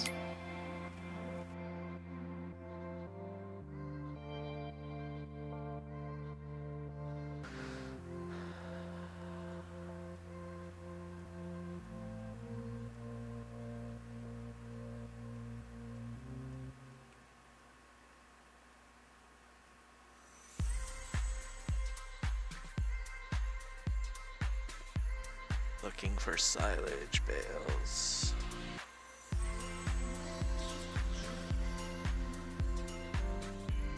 I might have went past it.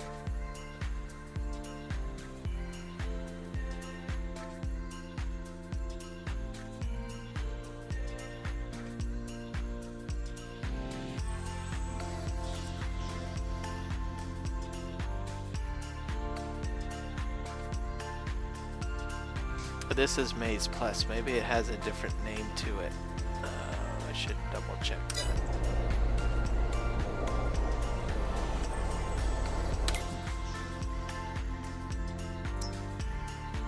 Whole crop silage. So there's the biogas plant. So I'm pretty close in price. Tag. I don't think the biogas plant is very far away.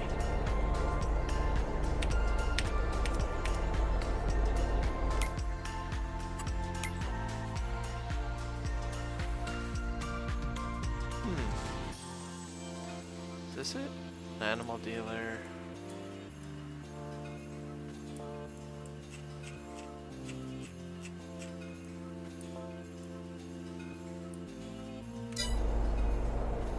Should be flashing on the map somewhere. Did I tag it? I should have tagged it. Yeah, it's tagged. I'll go out onto the road.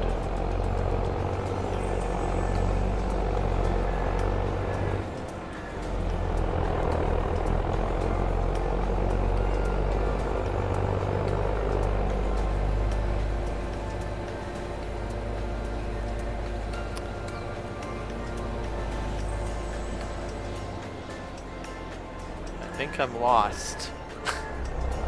In Chilliwack.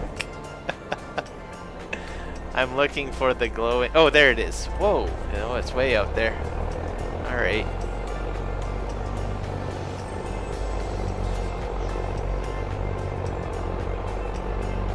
It's a very small beacon in the distance.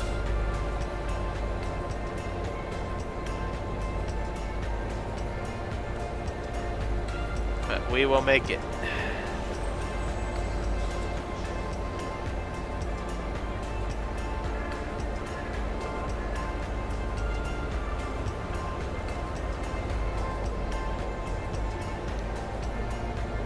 That's quite the distance. That's on the other side of the map.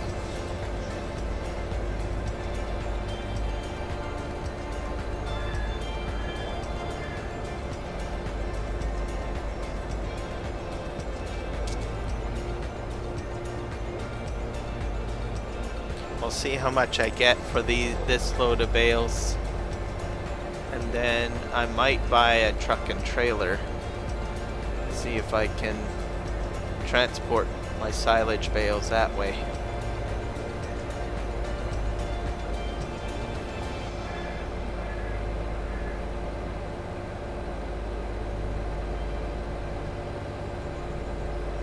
No trains, I'm all safe.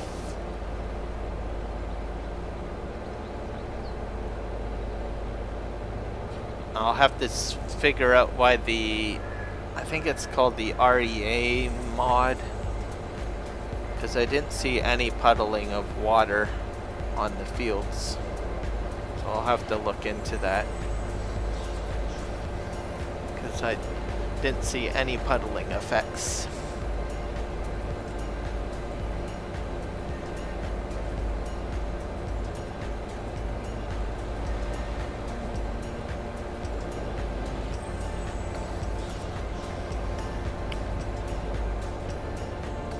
Gas station.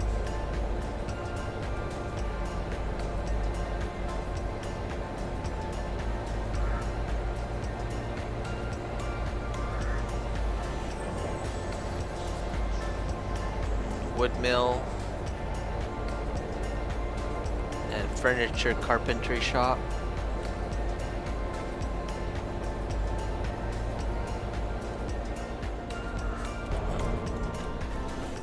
I did not chop down any wood. Oh, this is just props. Okay. I was gonna say, oh, free lumber.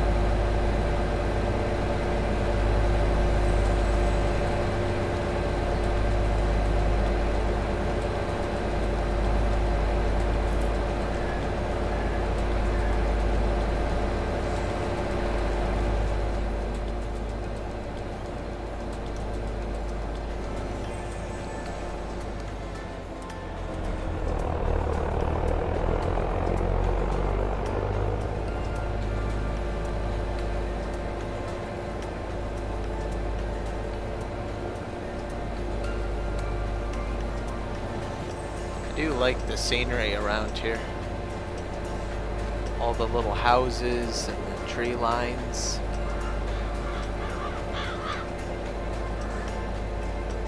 On properties with little picket fences.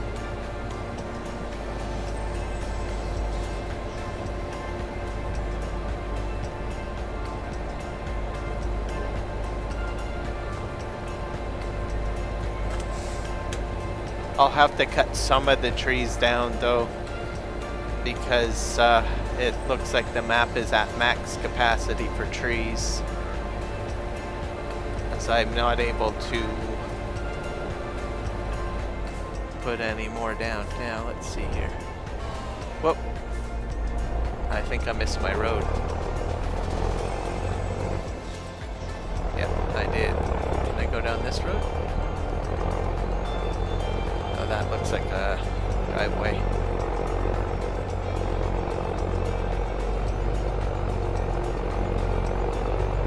I'll go back, I think a block.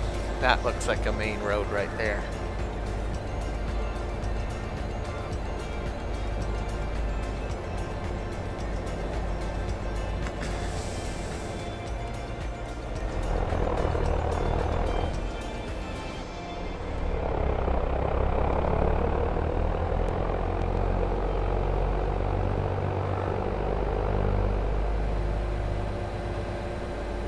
And I'll see what sort of VGA setup I have down here.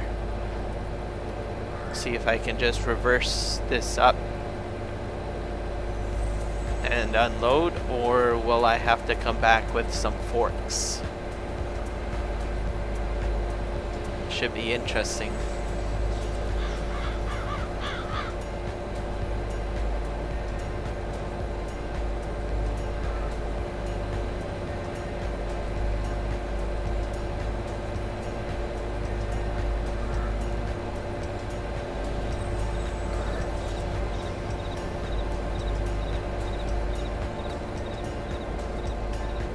Oh, there's some snowmen over here, I think.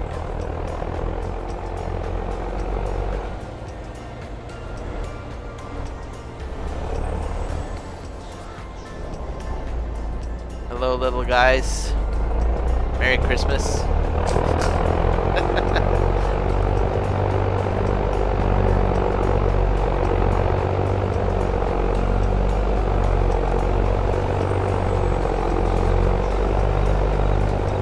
Haven't seen any snow on this map yet. I think that usually hits what, maybe in February? I know my Elm Creek gameplay, it usually snows in February.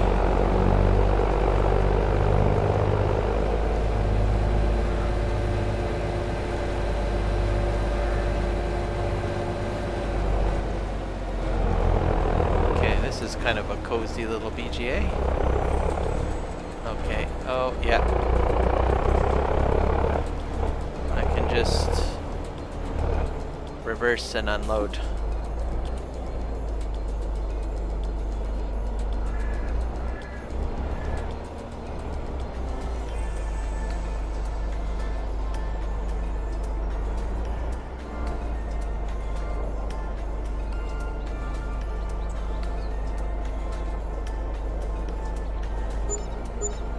So 12K.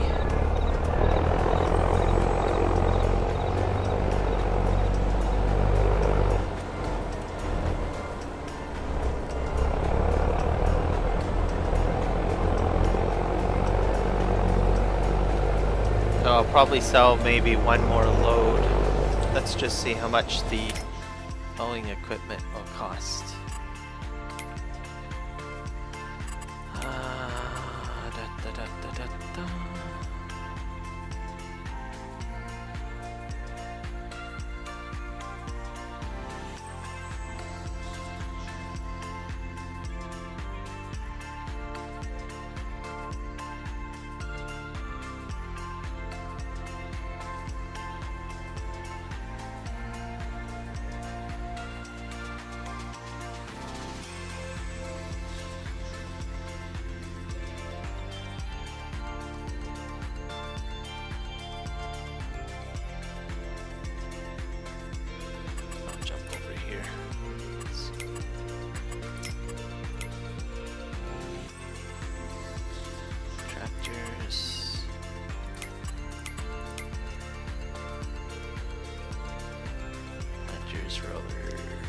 fertilizer sprayers, tedders, windrowers, forage wagons, balers, bale wrappers, levelers.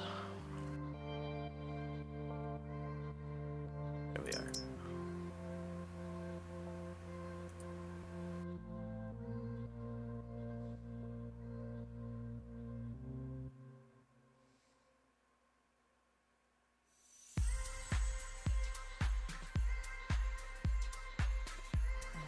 Kubota equipment.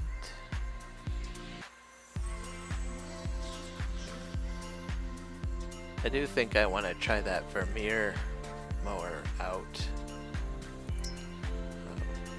That's 63, 6.3 meters.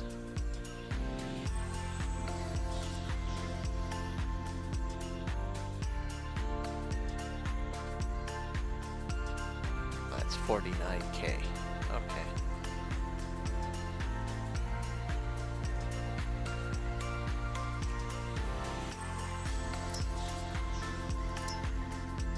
Oh yeah. Let's see. I need to sell one more load though of bales.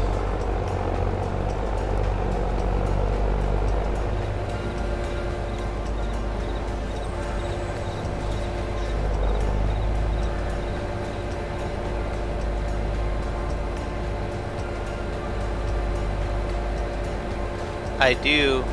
I've got the... forget what pack I have. I think it's one of the Coon ones.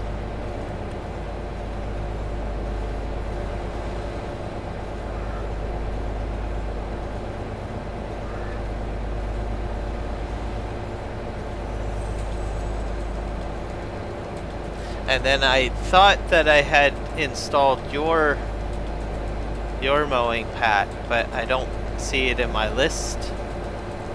I know I installed it somewhere. I might have installed it on one of my other maps, so I gotta put that in, or either that or I didn't activate it. So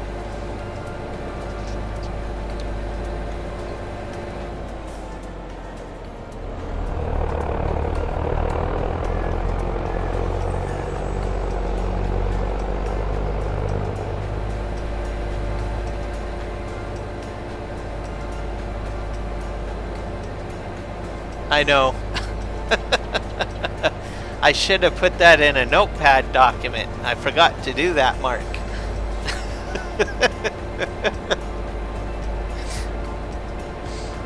If I had done that, I would have remembered.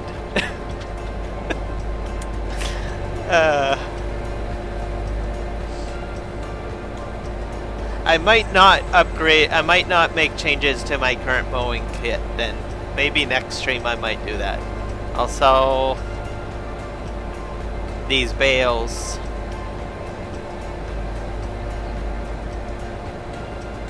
And then come spring, I will make some changes to the mowing equipment. Yes, post-it notes. That's the trick. See, that would be handier because while I'm streaming, I'll have the post-it notes all lined up. And I just take a look and say, there it is. Mark Thor's mowing pack. Have to install.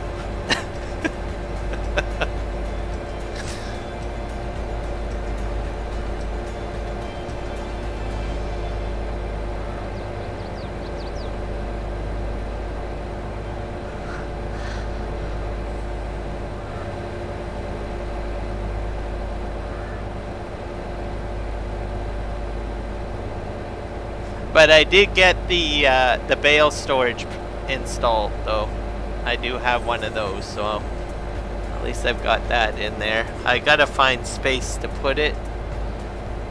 I don't really want to ruin the whole home farm. But I think if I move those current bales to the side, I can probably put a bale storage there. And I don't know how much the bale storage is going to cost. I haven't looked at that yet. We'll see.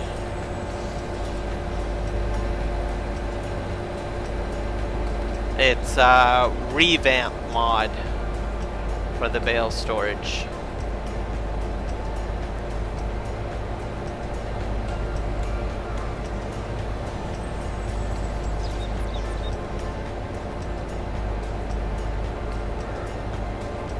And then my next batch of bales will have to be grass bales for the horses.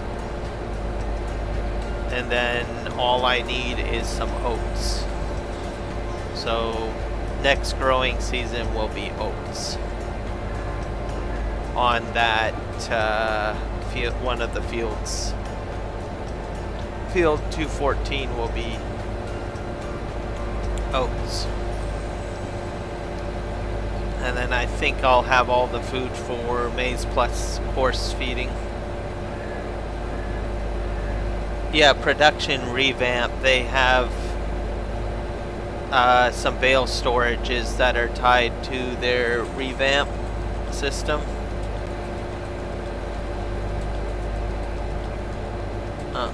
I'll show you once I get to the farm here what they look like. Well, they use the revamp scripting.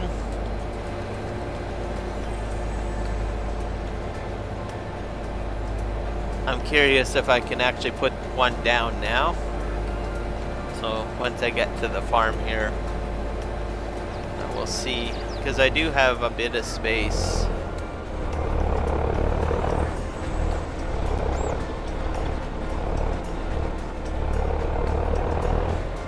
Oh, there's my little cottage. Alright, let's see what... Don't want to waste any gas. Get out of the tractor.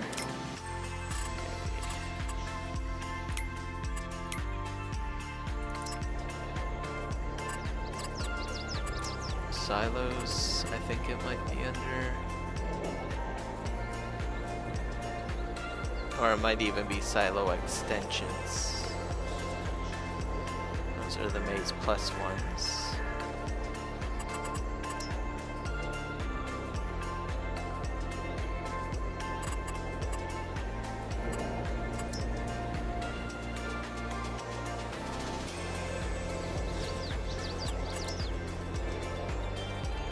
Where did I put it?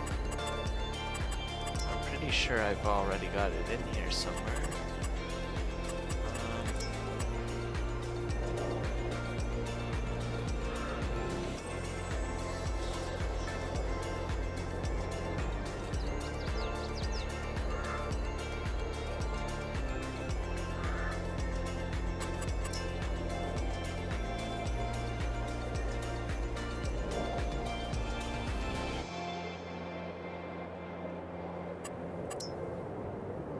Greenhouses, orchards.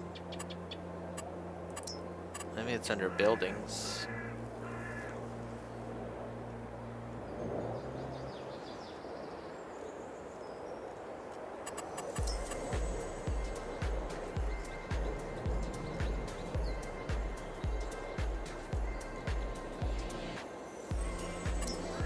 I have that pallet warehouse as well, but that's not the one that I wanted to use.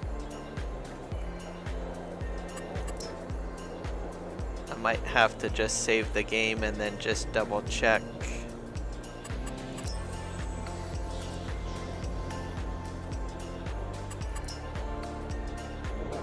I think that's what I'll do. Just give me a sec here. Save.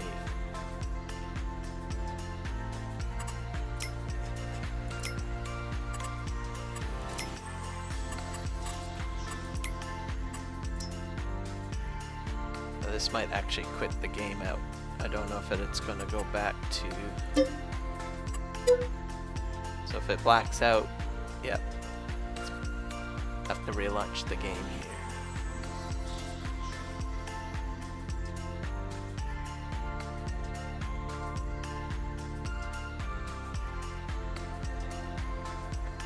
Launch.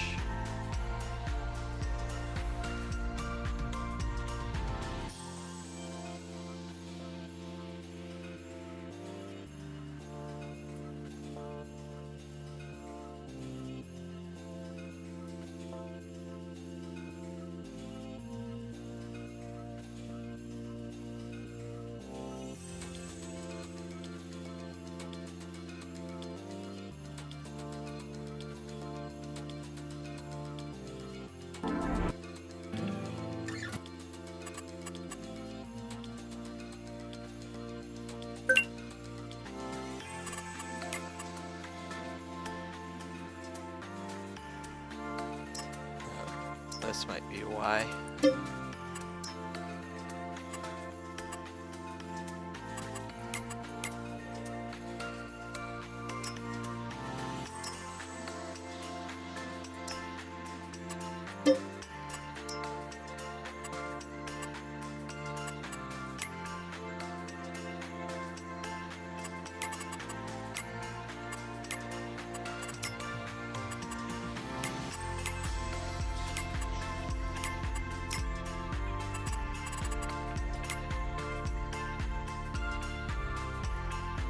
I got your tiger made in here. I got your better bees. Got this. It's not the Novak, is it? Your mowing equipment?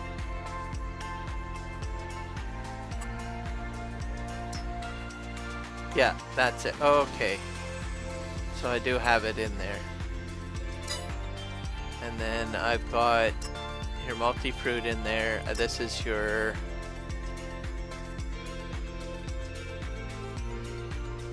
the sprayer. Yep, I've got your sprayer package in there as well because I like the extra tank on the front. Okay, so I just need to remember it's called Nova Cat. So I probably had it activated, but I just didn't click into the name of it, so Nova Cat, so I'll just have to remember that. Okay, so that's in there. Now the bale storages, which I think is this one here.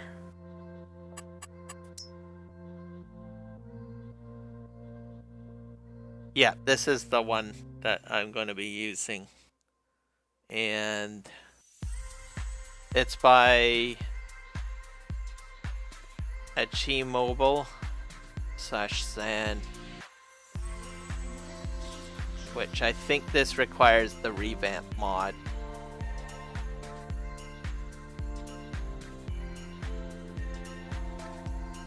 Square bales,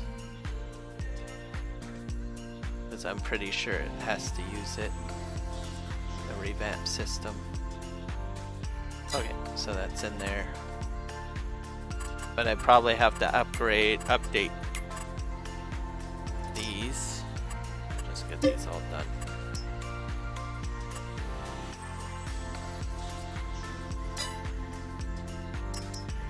Update. Not course play because that's the older version.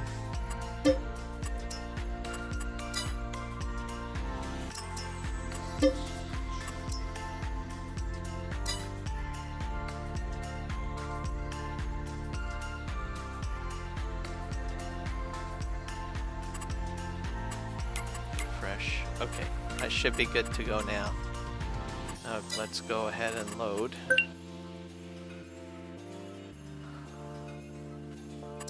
Here we go. Continue.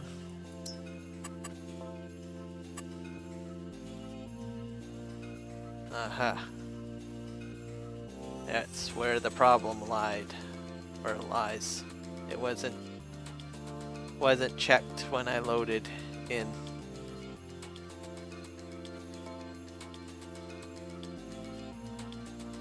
Oh, and I've got a few others that are unchecked. So that's where my problem is. So deselect all, select all. And we should be good to go. There. Round 2. Okay, so he is tied into that then. What farming agency is Maize plus those folks, right? If my memory serves me correctly.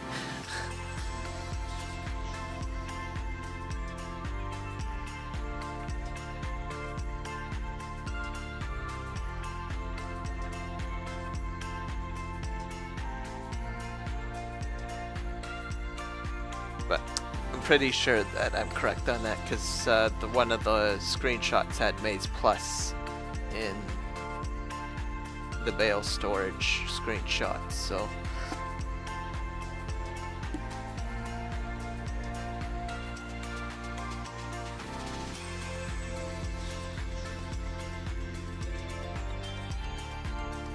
Okay, gotcha.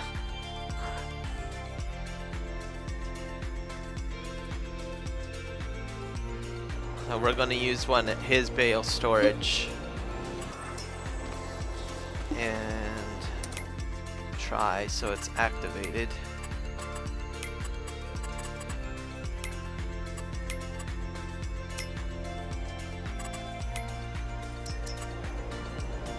Now, just see if I can find it.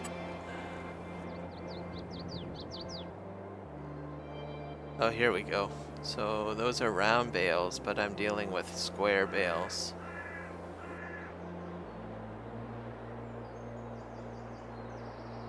It's working now.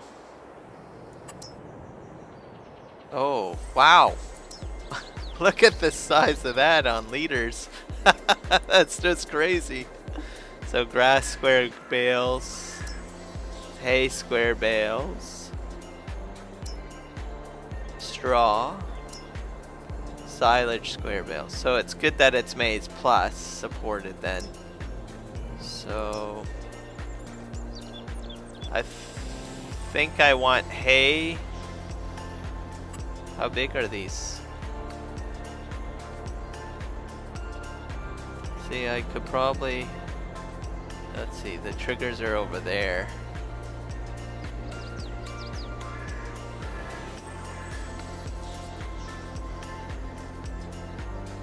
So I could probably put,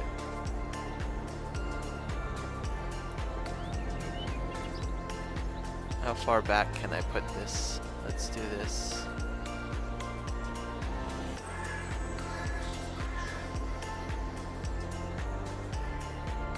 So they're gonna jet out, I think, on the side. That's interesting. Okay.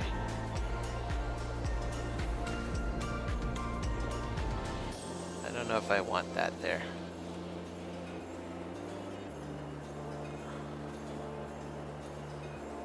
I'm gonna just put one back here. Oh, not enough money.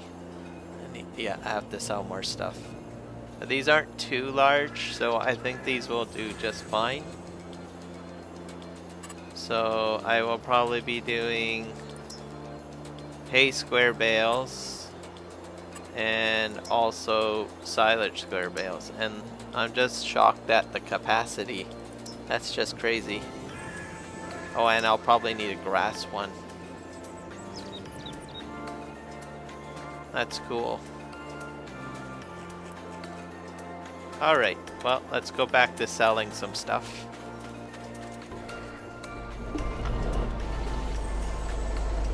I don't need silage bales at the moment, because horses don't need that.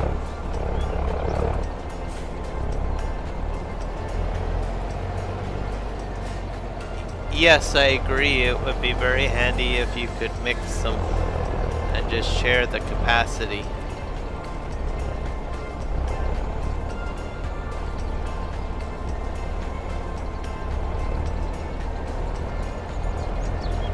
I might do that at some point, I guess. I don't know how, but I think that might be helpful. Exceptionally helpful.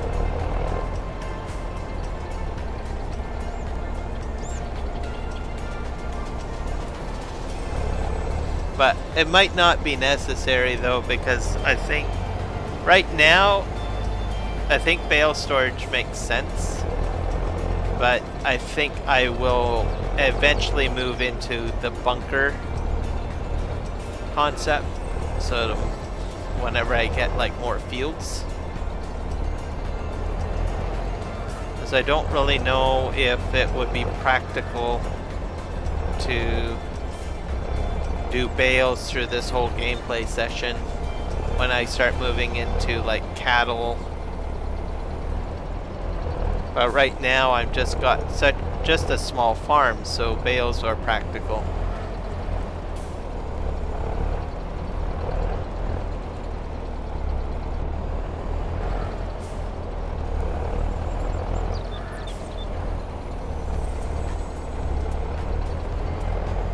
Let's see here.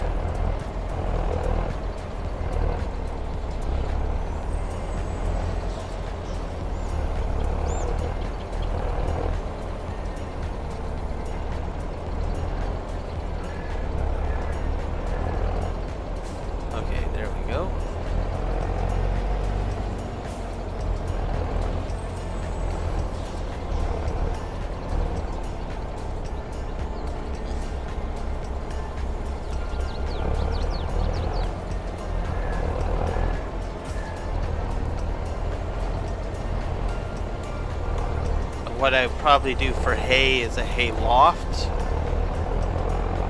Once the farm gets larger, and then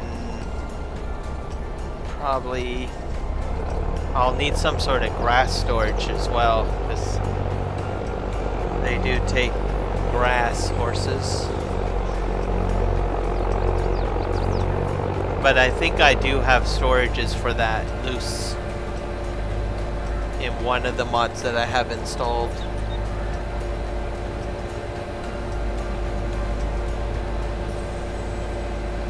Because I have it in, let's see.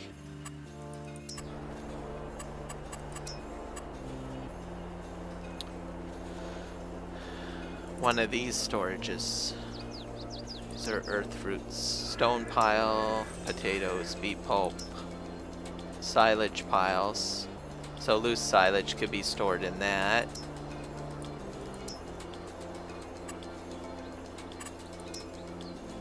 Sugar beets, stone. I don't know about grass in here. Seems to be just... But I'm pretty sure that there's probably a large grass silo. Yeah, grass storage. Oh, there's that, true. That's true. I could do that. Do an entire year of grass cutting and just store it on the ground. But wait, doesn't the hayloft? I don't know if that does just standard grass too. I thought it did. Hay and grass. I can't remember. Haven't used that in a long while.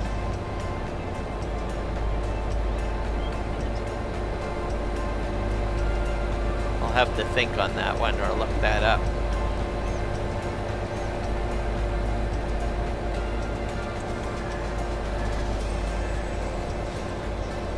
Oh, cut it when I need it. Actually, that makes a lot of sense because I could do it that way. Because you don't make a lot of money off of grass, so there's no point in storing a bunch of grass bales or grass for storage or for feeding use. So just cut it, use it. Maybe have a small group of bales. Okay. And then the rest of my cuts would be all for revenue. Like silage bales. Or silage in the bunkers. Okay, that makes more sense now.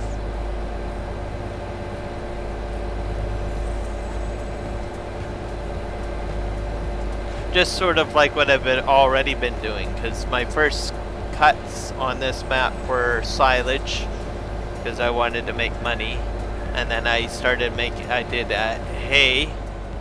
Okay, is this the road that I need to turn? Nope. A little further. Then one for hay, because I realized that I needed to get hay for horses.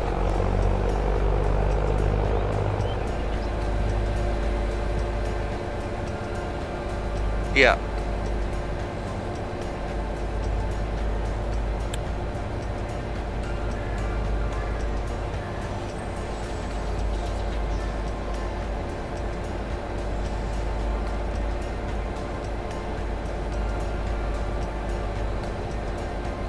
No, you're right. I'm just overthinking it.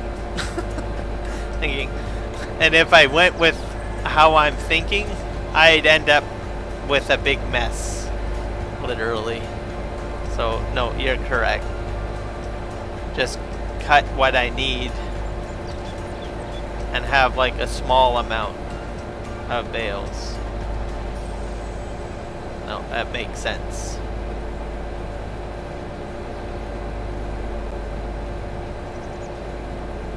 And when I need it, and then sell whatever excess for profit.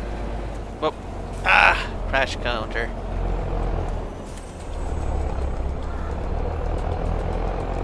That's something else I would like to have on my stream, like a little counter that I can create. It shouldn't be too hard to do. Just every crashing moment that I make, bam, hit a button.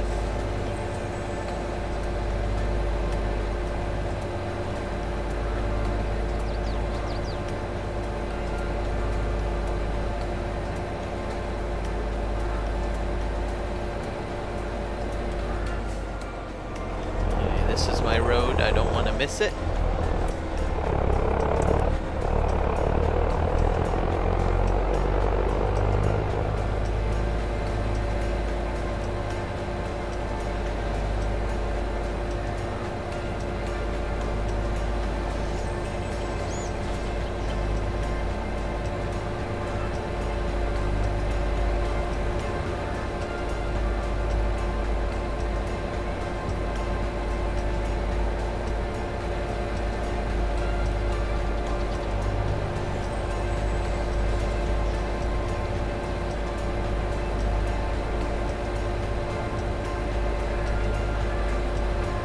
Now that's good information.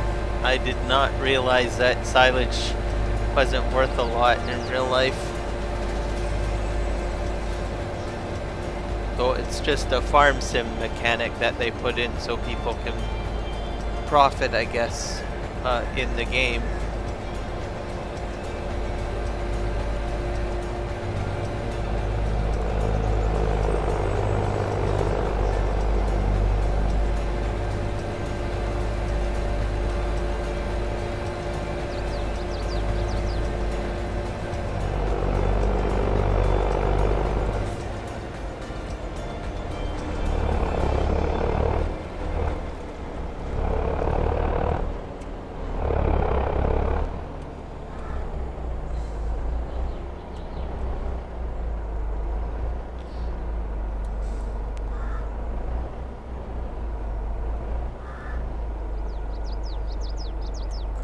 Let's make some money.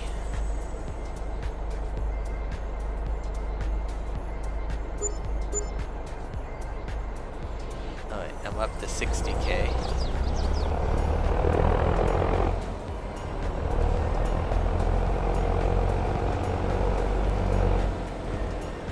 Yep, that would be easy money. The property across from the farm in here actually has a bunch of trees that I can cut down.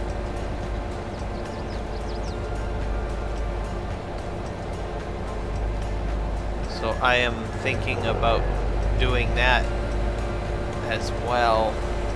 Maybe I might do a logging stream next stream.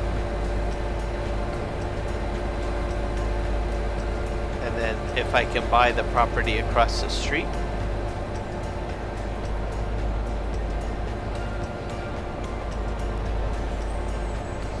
And then I can probably put down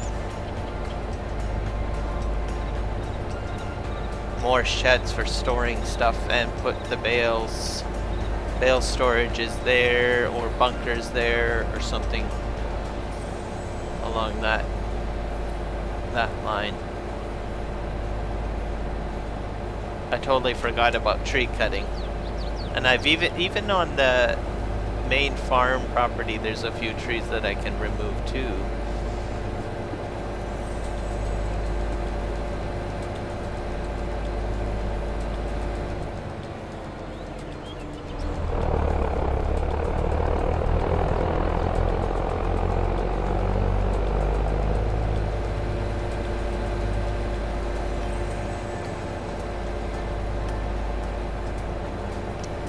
I can't put any new buildings down, like, I think. I can't put any more farms down, like animal pens, because as I recall, the map's designed to have the max amount, or it's at map capacity max, unless I put a mod in, but I don't think I'm going to do that, maybe. So if I want a cattle farm, I have to buy the cattle farm.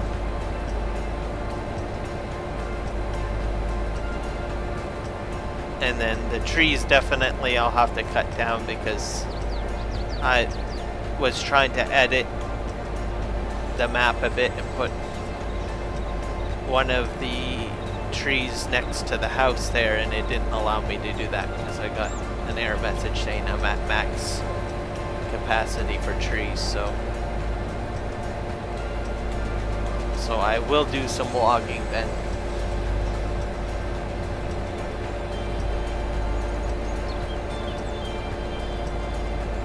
But I'll do that on a future stream.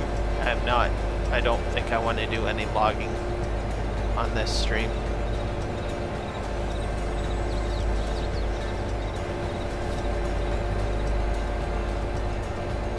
See, there's all those trees over there that can get cut. And then there's a bunch down here as well.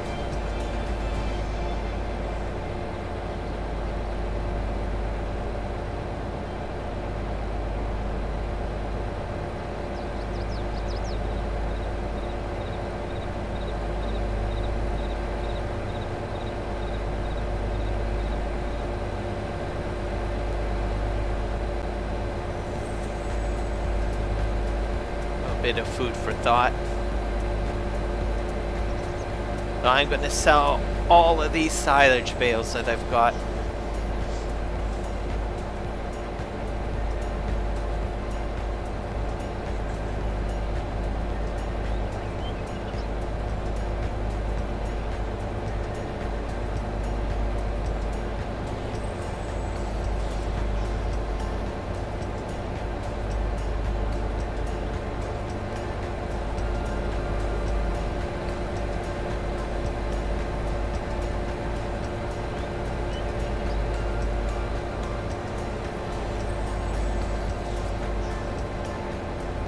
Then the hay bales, because I've got a small number of them, I'll just keep those.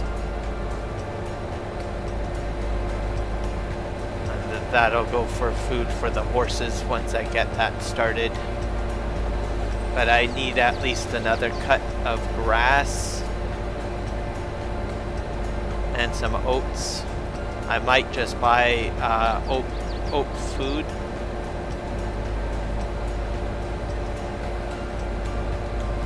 Buy a couple of horses, and then I'll have the horses started.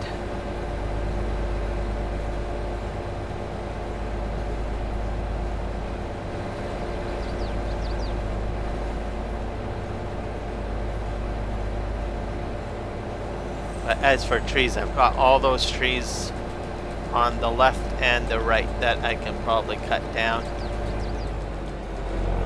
like especially back here. Can remove all of these trees. Well, I'll probably have to buy this property because I don't own this property.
Best part of this episode, I didn't even dirty my tractor. So I don't have to clean it. Well, episode's not over yet, but I could still get mud on the tire somehow.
have 214 which has wheat in it. When I harvest that, I think I might be able to expand that field to make it a little larger. Because I think surrounding it, it has some wild grass growing or meadow field grass growing.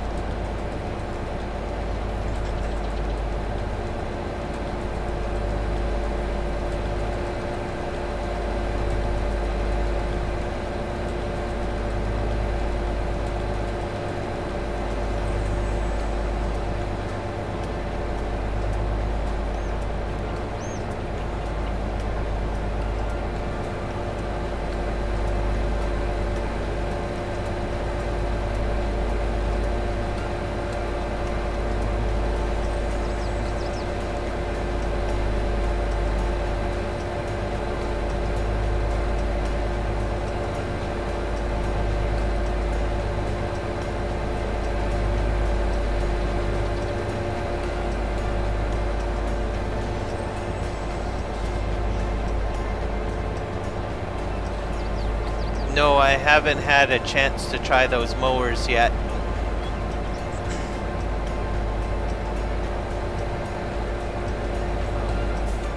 Let's just see how much they cost here. Because I will, once I'm done selling all of this silage, I will buy it. So this is the Novak kit.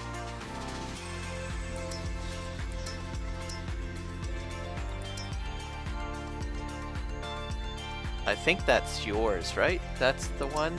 Or is that like the... Let me just keep scrolling, make sure. Here's another Pottinger one. That's Giant Software. So this one must be yours? This set?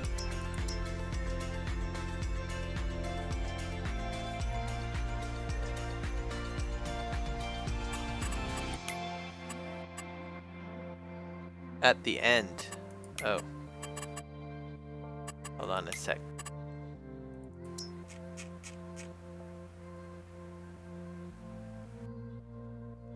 This one here, right? 261?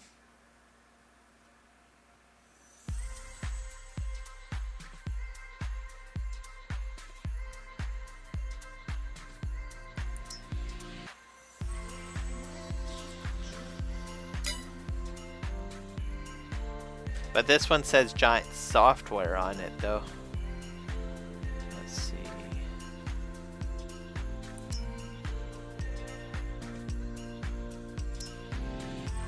I bet you it's these two.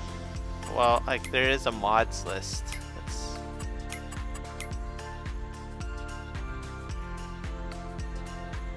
It'll be in this large list, which I will probably have to clean out. I'm going to remove most of those case products.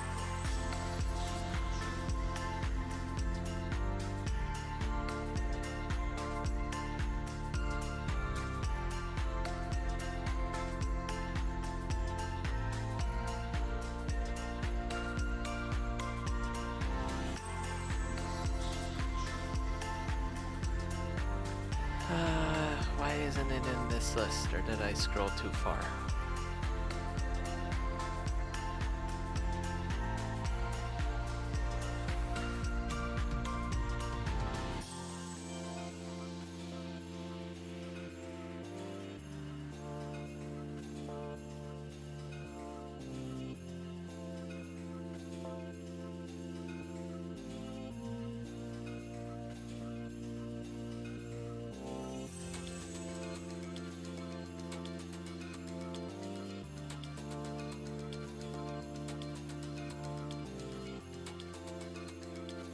Not there, no.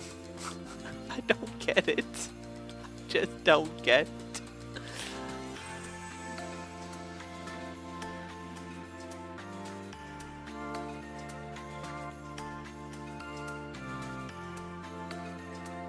I'm thinking maybe it just might be... I think it's those Novaks that are in there.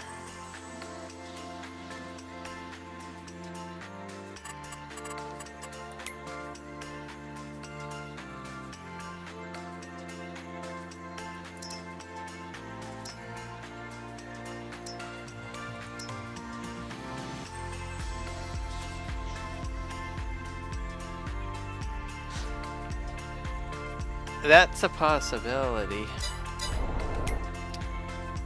Save. Okay, let's try this again.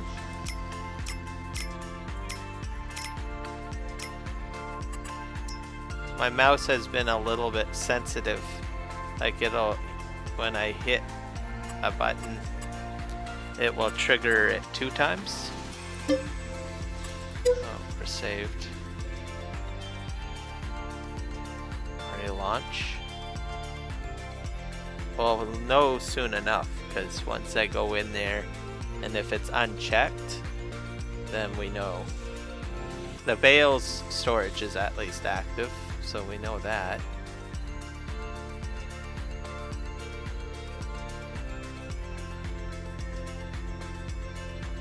Oh, their base game. Okay. Alright, let's see here.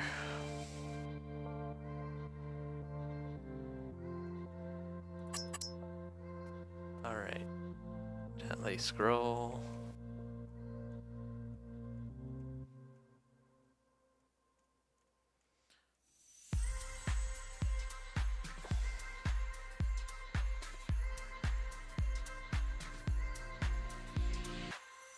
It was in the list of your mods because we saw it earlier.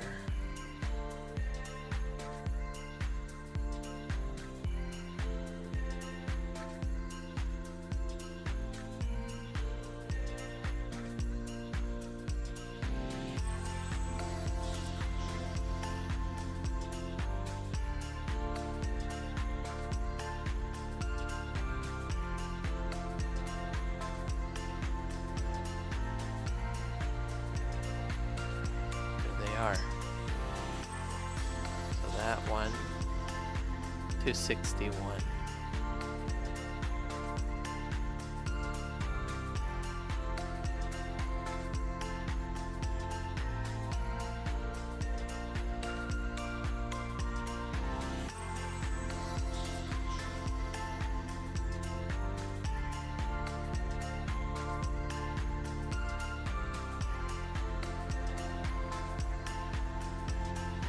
That's gotta be the one. Okay. Oh, it's in there. It's checked. Scrolling up one more time just to make sure.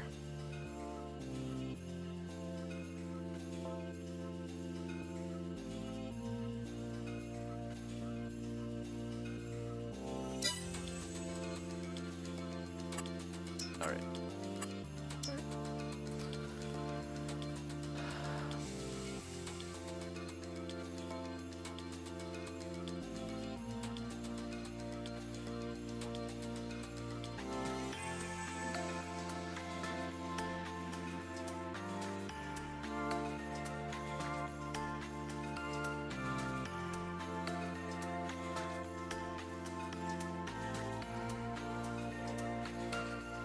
I think what I'll do is I'll just I'm just gonna sell the rest of those silage bales, and then I'll be ending the stream, and then once stream is done I'll just run a test map and just figure out what is going on there.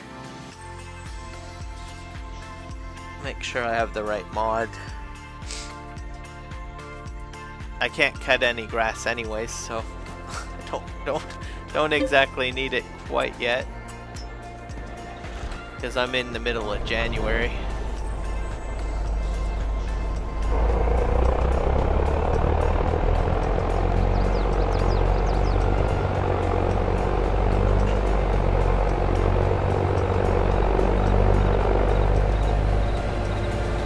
I don't have a plan for a stream for next week, so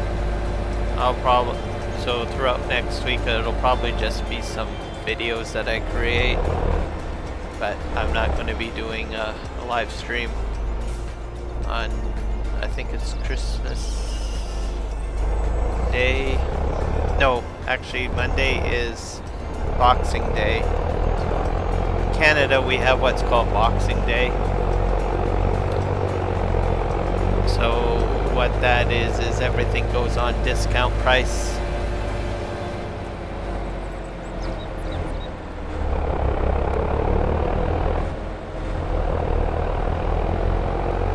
Cut in the frost, yeah.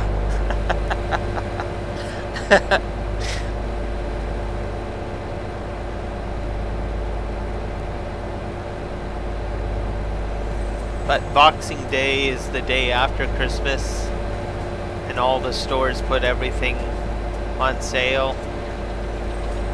It's kind of like Black Friday in the United States. But Black Friday happens in November. I don't know if you guys have a Boxing Day in the UK or a after Christmas sale day or what have you. Comes in handy if you get a whole lot of gift cards for Christmas, because then the very next day you just hit the shopping centers again and you buy what you want for Christmas, I guess. Hey, did I miss my street? But they always had Boxing Day. Even before gift cards. What it symbolizes, I don't know. Maybe it's just the day to get rid of your Christmas boxes.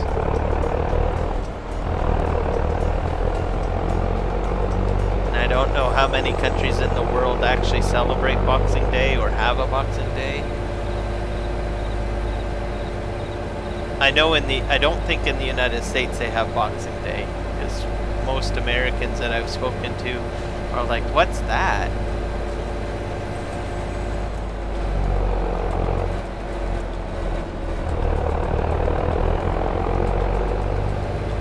Okay. So, I think it's a Commonwealth thing, probably. And it must be a tradition that we got from the UK, because Canada used to be a British colony. So do you know what it symbolizes, if by chance? It can't be a sales day. There must be some deeper meaning to Boxing Day. The only theory I have is it's the day that you get rid of your boxes and your Christmas wrapping. That's the only theory that I have. But yeah, before, I think in the 80s and the 90s or early 90s, most people just got together for an extra day with the family. But now it seems to be more of a consumer holiday again. People seem to buy stuff cheaper. But there must have been some sort of significant historical reasoning behind it, and I don't know what that is.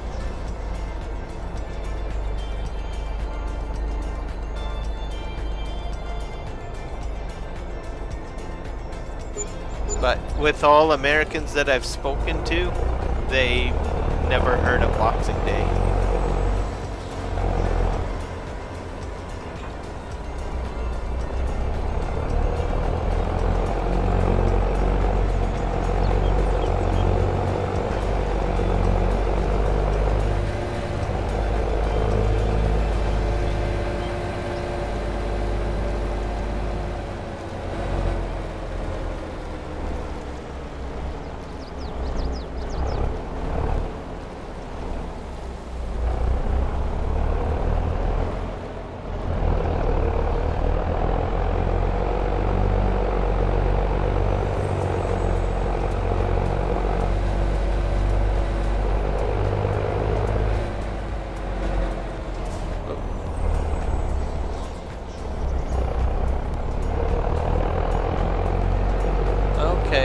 That makes a lot of sense.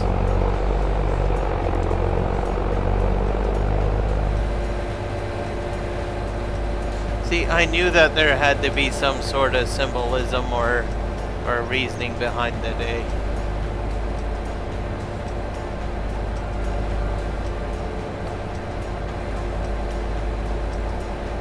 most likely the Christmas box probably had a lot of canned goods or foods in it.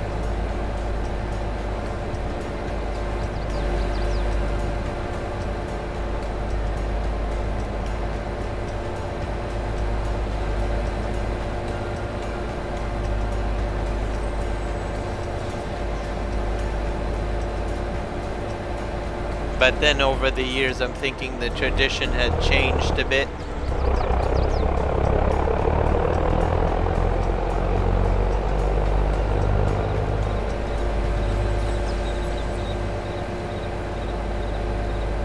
I know that when I was younger, we would sometimes get, when renting, a landlord would give a poinsettia or some sort of Christmas gift to their tenants. Coal? Oh my. Mind you, that might have been a luxury item at the time. I mean, you need coal to heat your home, right? So even though we may look at coal as strange, but thinking back in time in, you know, maybe the 1400s or something like that, coal might have been a luxury.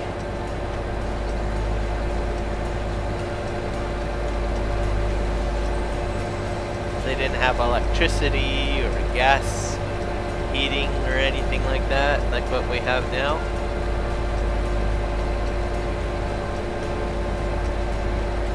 Yep, gas bottles.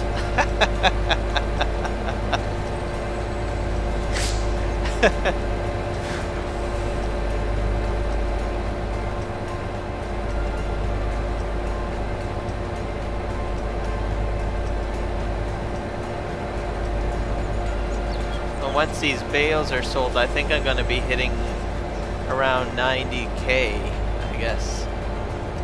So I've been getting, well, just over 90K. I think I got 2 more stacks at the farm.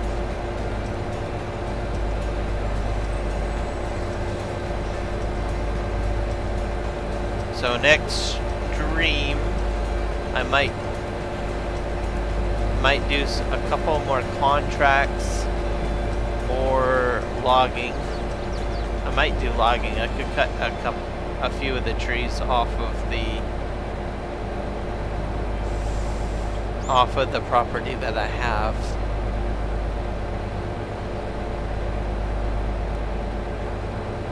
So we'll see. Because it'll probably be February and March. We'll be on the next stream. Is what I'm thinking. Unless I decide to sleep, because now I can sleep. So I have that option available now.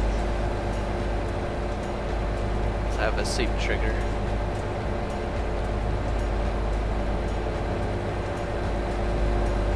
So I'm thinking for streaming, like I said, I won't be doing next weekend.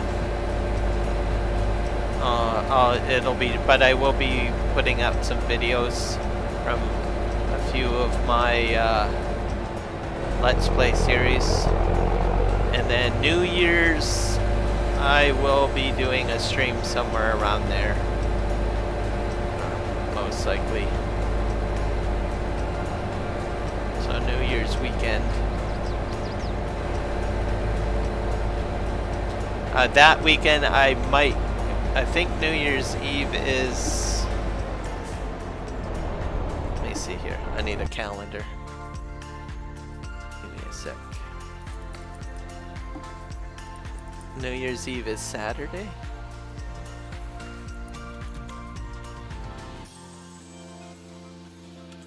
Calendar. Let's see. Bring up a calendar. Yeah, so Saturday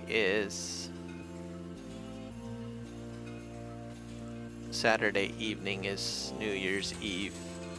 So I might do a stream that night or New Year's Day.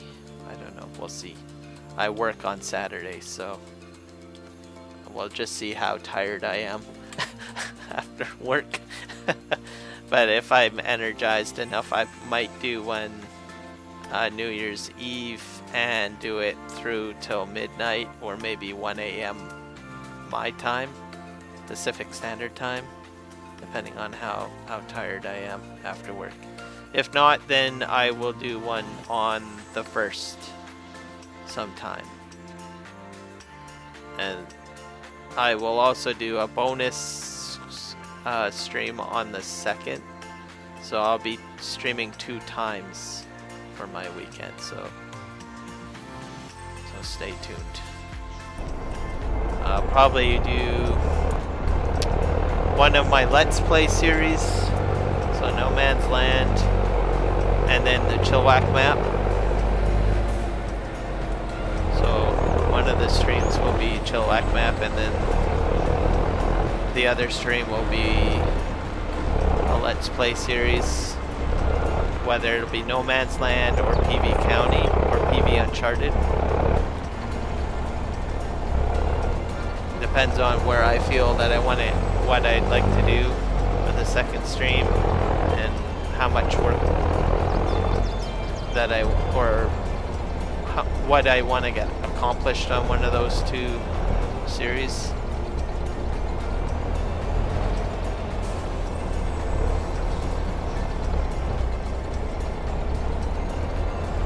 PV Uncharted I might do because I think I've got carrots to harvest, and I'm planning on renting Mark Thor, your large beet harvester. So I have a lot of carrots to do, and I believe that one does do carrots, if I'm not mistaken. So we'll see.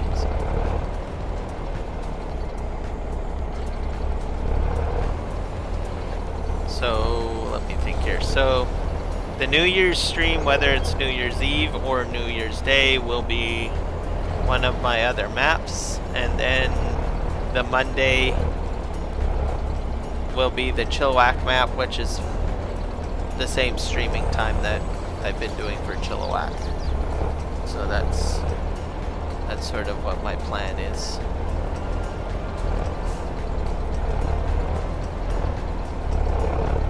Oh, you gotta add carrots? Okay.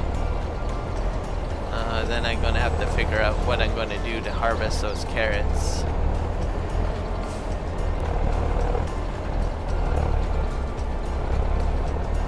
PV Uncharted has a number of mods included with it. Like, it's a huge map with production mods and I think some equipment mods. I'll have to look at that, I guess.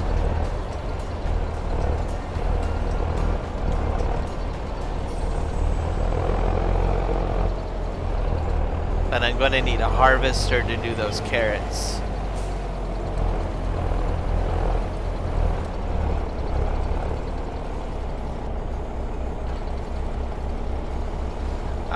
Not till New Year's weekend.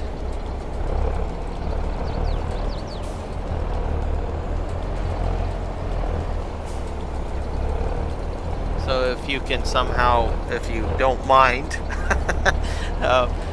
customizing that one harvester to do carrots, that would be sensational. And I'll just need it for New Year's Eve-ish. Oops. Oh no, I hit the wrong button. To do that again.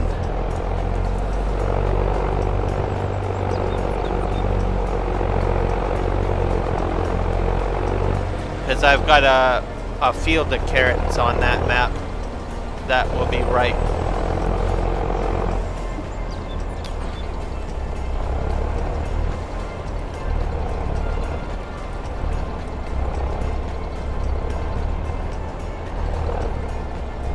Okay, cool.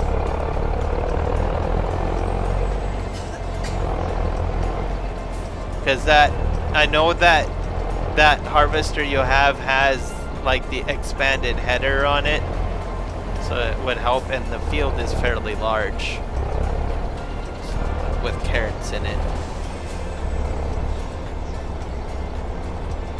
Yeah, it needs a cancel button.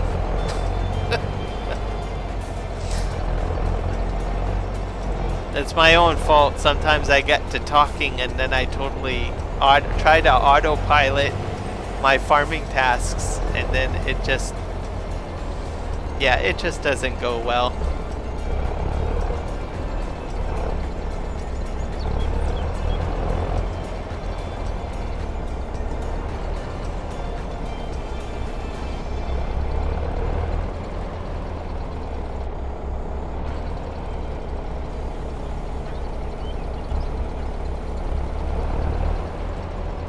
I'm pretty sure a lot of people have done that before, where when they meant to hit B to close up, instead they accidentally hit Y, then they unload.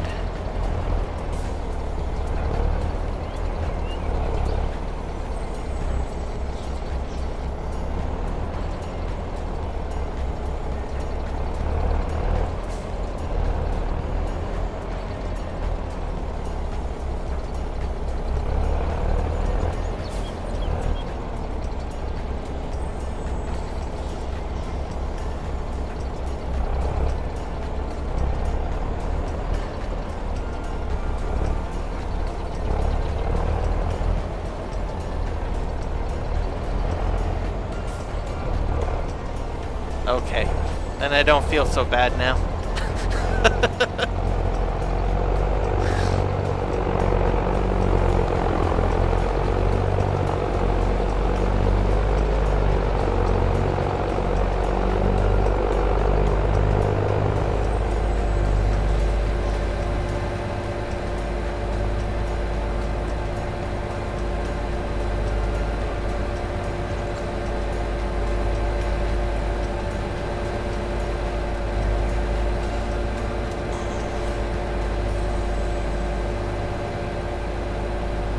And then for the New Year's stream, I'm going to see if I can get like a countdown clock to, if I can. I'll have to research that. I've never done anything like that either. Maybe some sort of countdown clock overlay or something. And then once it gets to be midnight, at least my time, I guess, something amazing will happen on the stream, maybe. I'll have to research that. I've got 2 weeks to do it, so.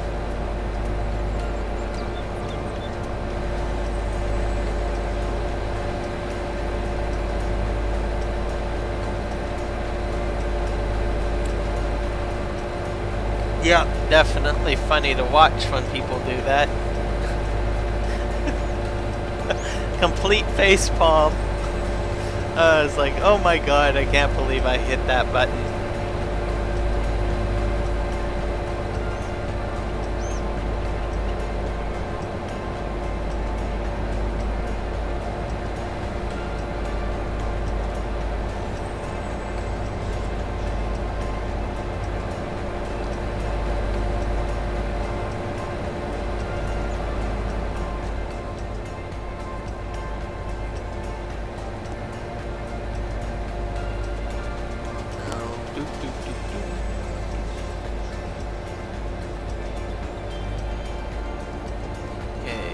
Is it this road? No, it's one more road.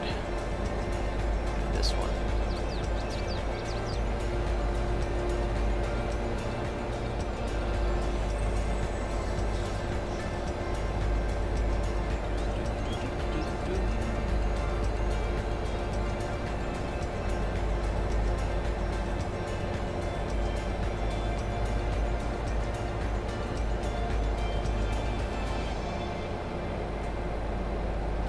Oh, that sawmill at some point I'll probably want to buy, I guess. But I'll have to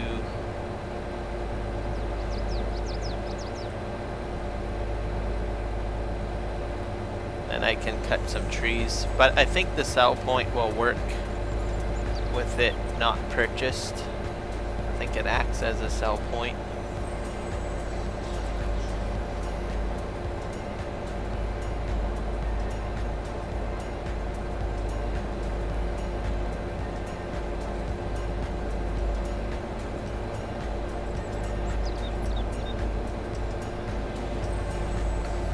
So I was looking at gameplay for that 64X map, and they put in a different type of auto car wash in there.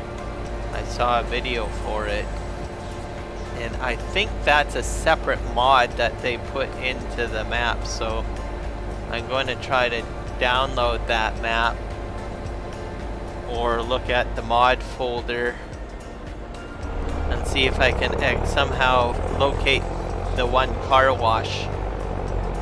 So the car wash that I have on the No Man's Land map, you drive into it and then you have to get out of the vehicle and you have to hit a button on the console on the wall to activate it.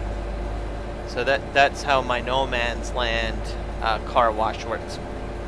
But the one that's in that 64-bit, or sorry, 64X map, it gets triggered when the vehicle goes right into the wash area, and it'll start cleaning it right away. So you can set up an auto drive course to the car wash and it'll actually trigger it right away. So I want to look at that car wash a bit more and see if I can somehow dig that out and add it, because that would be kind of cool to have.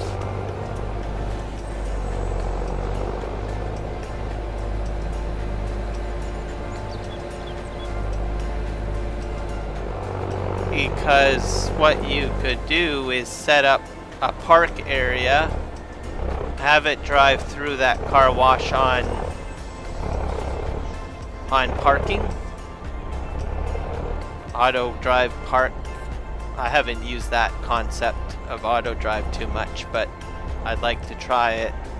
And then when your equipment goes to the parking facility, it drives through that car wash,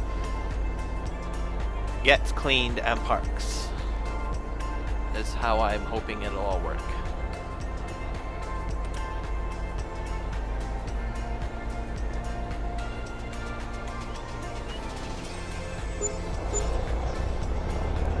But I'll have to play with the map. I'll probably even install it and play on the map a bit, because I've honestly never tried a 64 times map before.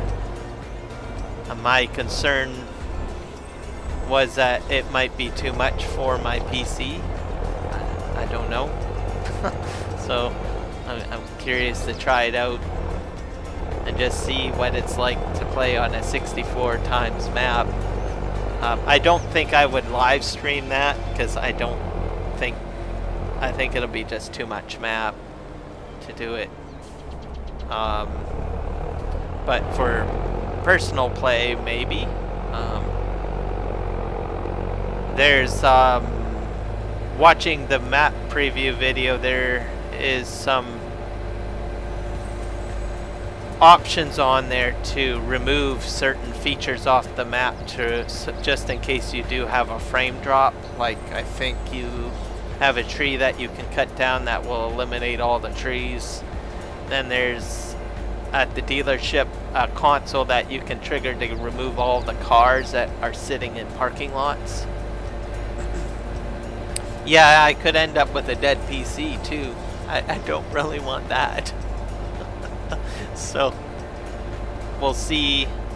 If I do load it up, I'm going to reduce all my graphics settings and everything, just to see what happens.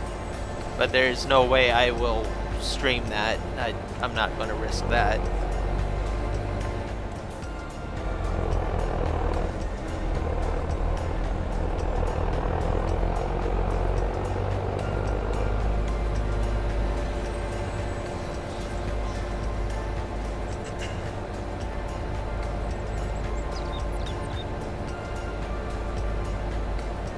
Maybe reduce, probably have to, I don't know, reduce my frames per second down maybe. I don't know. Either way, all that I really want out of that is that car wash. See if I can figure that out.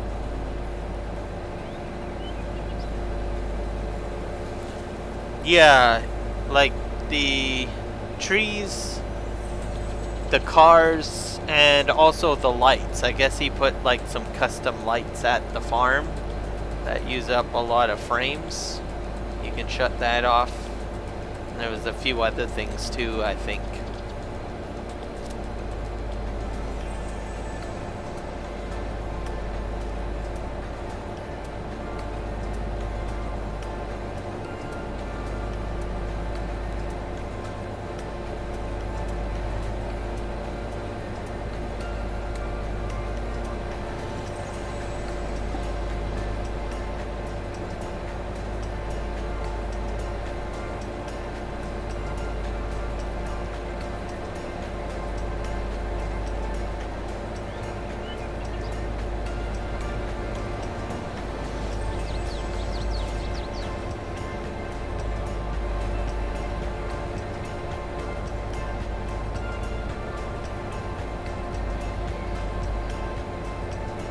I think playing on one of those maps, you need a large surplus of fuel.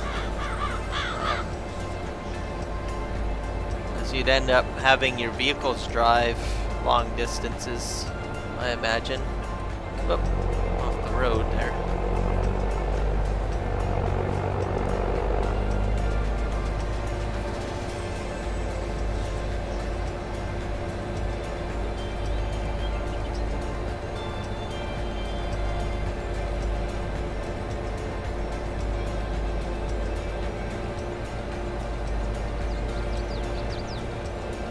I probably wouldn't do any course play or auto drive too much on that type of map.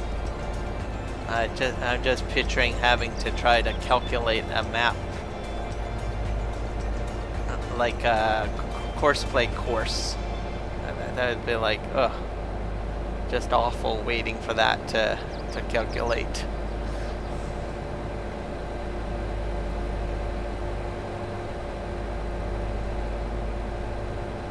Sizes of maps that I've played are the standard size maps and 4X. For FS22, I have not tried a 16X, but in Farming Simulator 19, I did try a 16X, and there was some.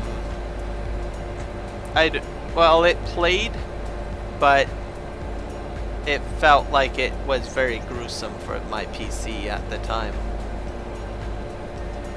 But that was in Farming Simulator 19. I think I was playing like Western Australia 16X.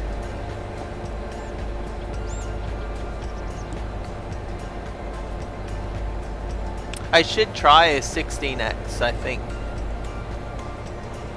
I just have to find one. I think there was one that was released like really early on that I could try. That's for FS22. Just to see how my system would handle something like that. I think it would be able to do okay, but I don't know.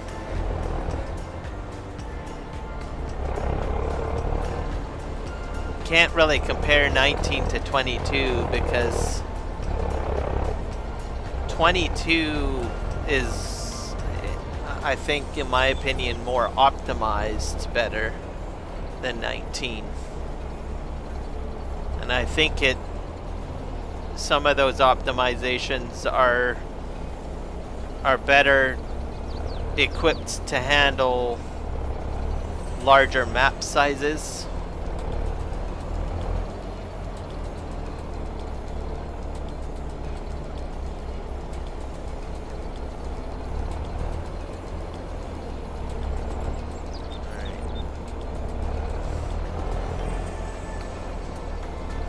this will be my last load, so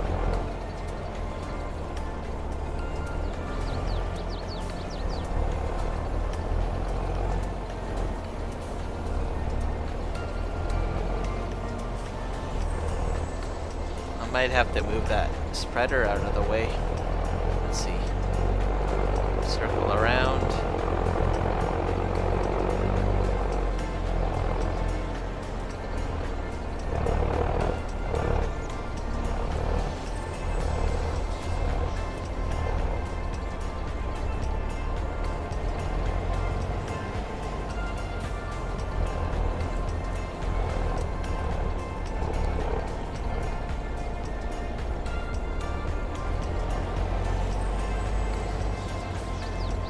I don't think I have to move the spreader. Yeah. Aha! Now, question is, am I accidentally going to pick up a hay bale? Might be fine. There we go. And the rest of those bales will be kept for horses. And then my next cut will have to be grass, because you need, I believe, wet grass for the first cut stage of grass for horses.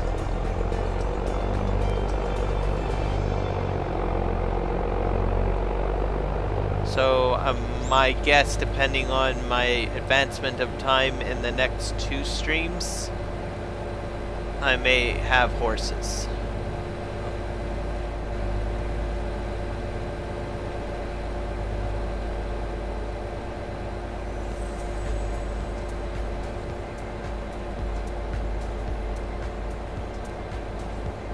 And then I'll also have a better mowing equipment pack as well.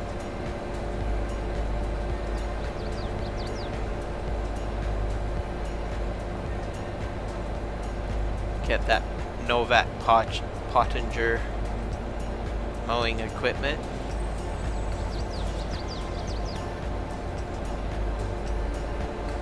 That way I can, let me think here, I can, as I understand it, I can mow and ted at the same time, or mow and bale at the same time.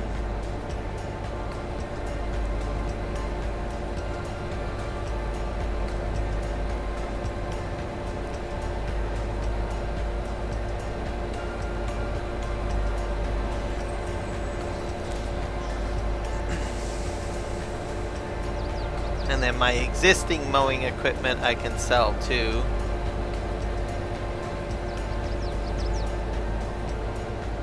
Because one piece is 75K, I believe, and then the other one is 13K. So I should have more than enough to cover the cost of it.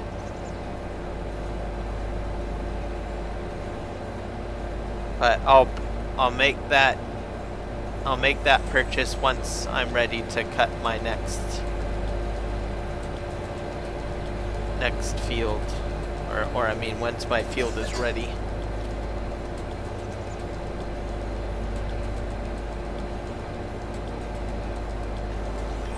So my guess, by March it should be ready to harvest.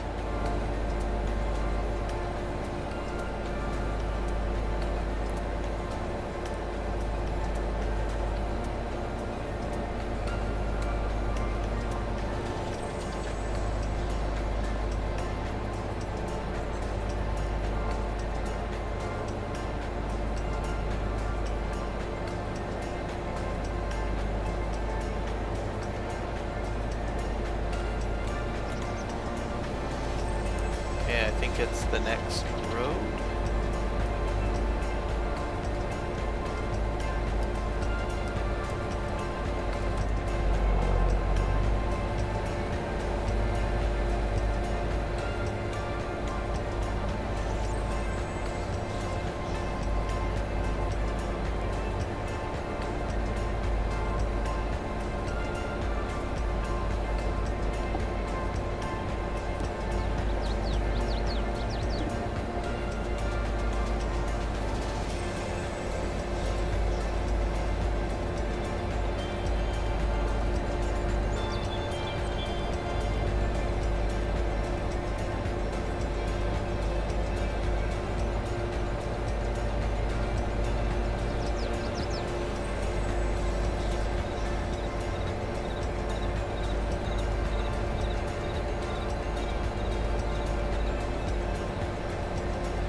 I just love that gurgle noise.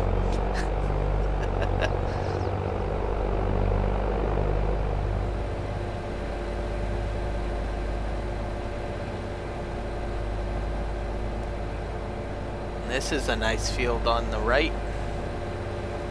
It's huge.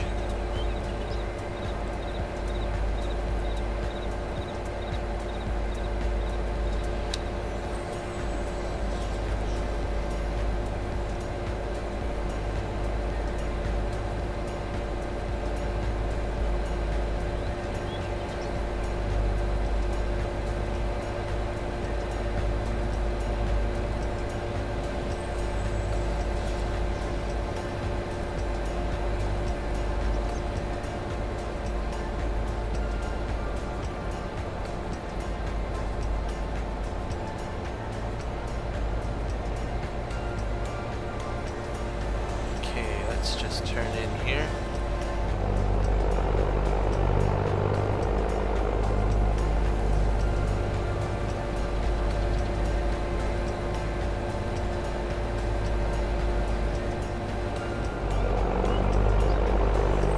I like the touch that they put a weigh station right there. It makes a lot of sense to have it right at the entrance.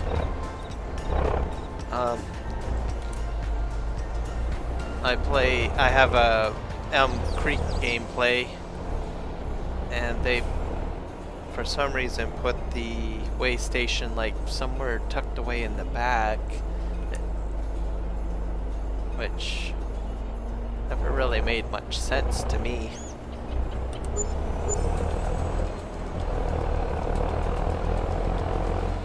But this one is just right up at the front, so it's a good spot for it.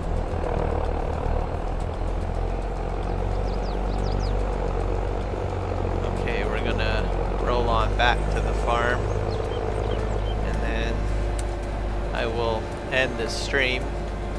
So just to recap, so there will not be a live stream next week due to Christmas, but New Year's Eve I plan to, or around that weekend, I will do a bonus stream, hopefully on New Year's Eve, if not New Year's Eve, on New Year's Day, and then on the Monday I will be on the Chilliwack map. So that's sort of the plan. Yep, I'm driving up the building again. Yeah, so that'll be the plan. So I know everybody will be hanging out with family and spending time, enjoying the festivities and having turkey and ham and wonderful food and good times with family. So I hope everybody has a wonderful Christmas. And if by chance your holiday adventures go beyond Christmas weekend and you guys end up doing stuff on Christmas Eve, or I mean New Year's Eve, I hope you guys have a wonderful New Year's Eve as well. I have a good feeling that 2023 should be an awesome year. Good start to some new farming adventures for everyone, especially with that new season pass. Should be looking forward to that.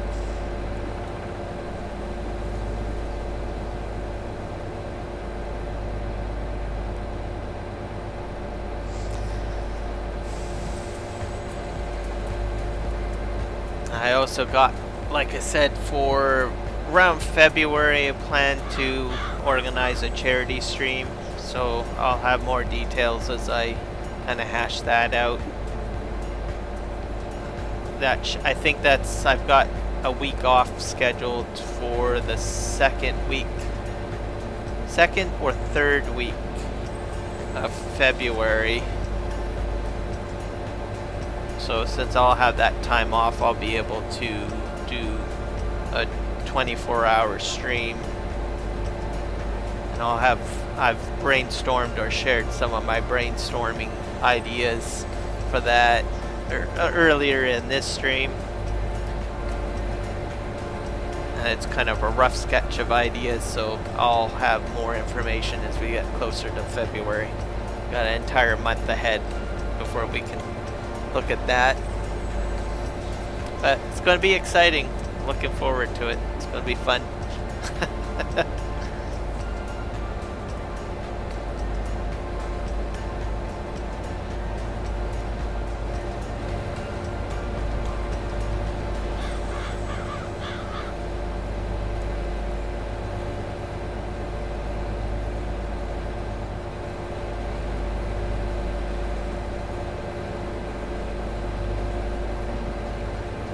I got past the train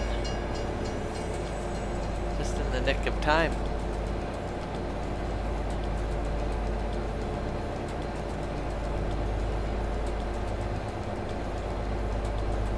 Yep, it will be good.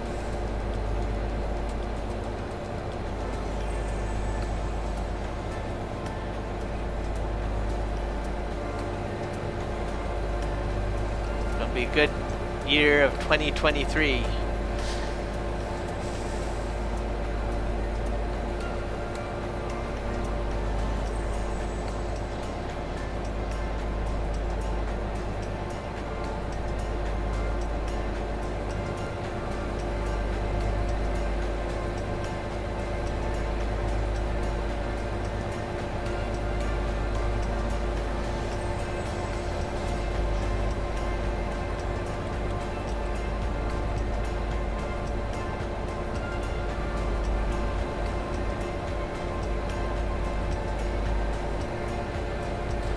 I think on one of the streams too, I might set up some auto drive routes as well to some of the key locations. What's this guy doing? Come on, move on, move it.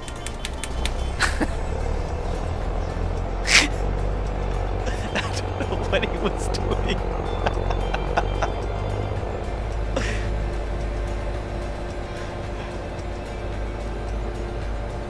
Know how to drive. I don't know what happened there.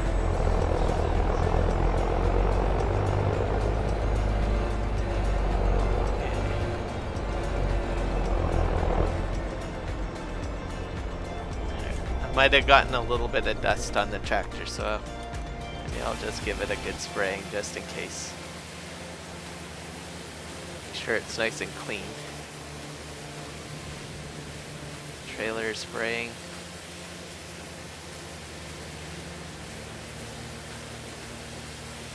There we go. Yes, road rage.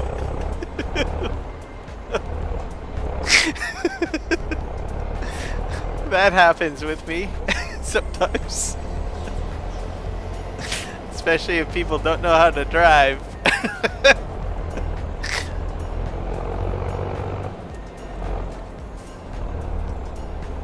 I don't honk in real life. I don't honk at people, but I get extremely angry. So I do get upset.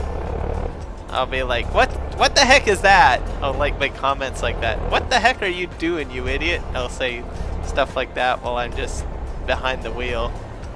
But I don't honk at people unless they do something like really, really dumb and they're just like sitting there or something when they should be moving. Then I'll honk. But I do yell or make comments.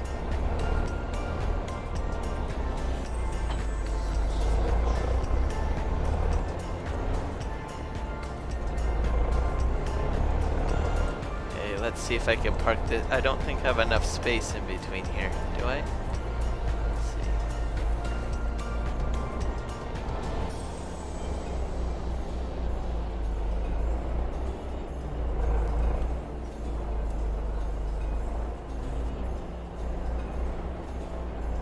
Baler's a little bit over too much.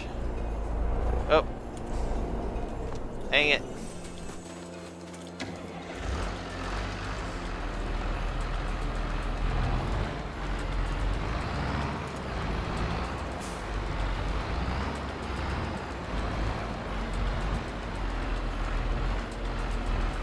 Oh, look at that. Chumpy. So he actually put his name on the license plates. I didn't notice that till now. That's a tricky little feature. Alright. Okay, let's fix this Ford. I'll drive ahead.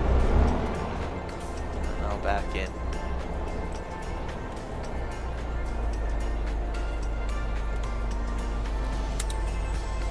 Perfect.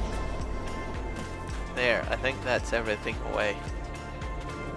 We're up to $95 for $95,532. That's not bad.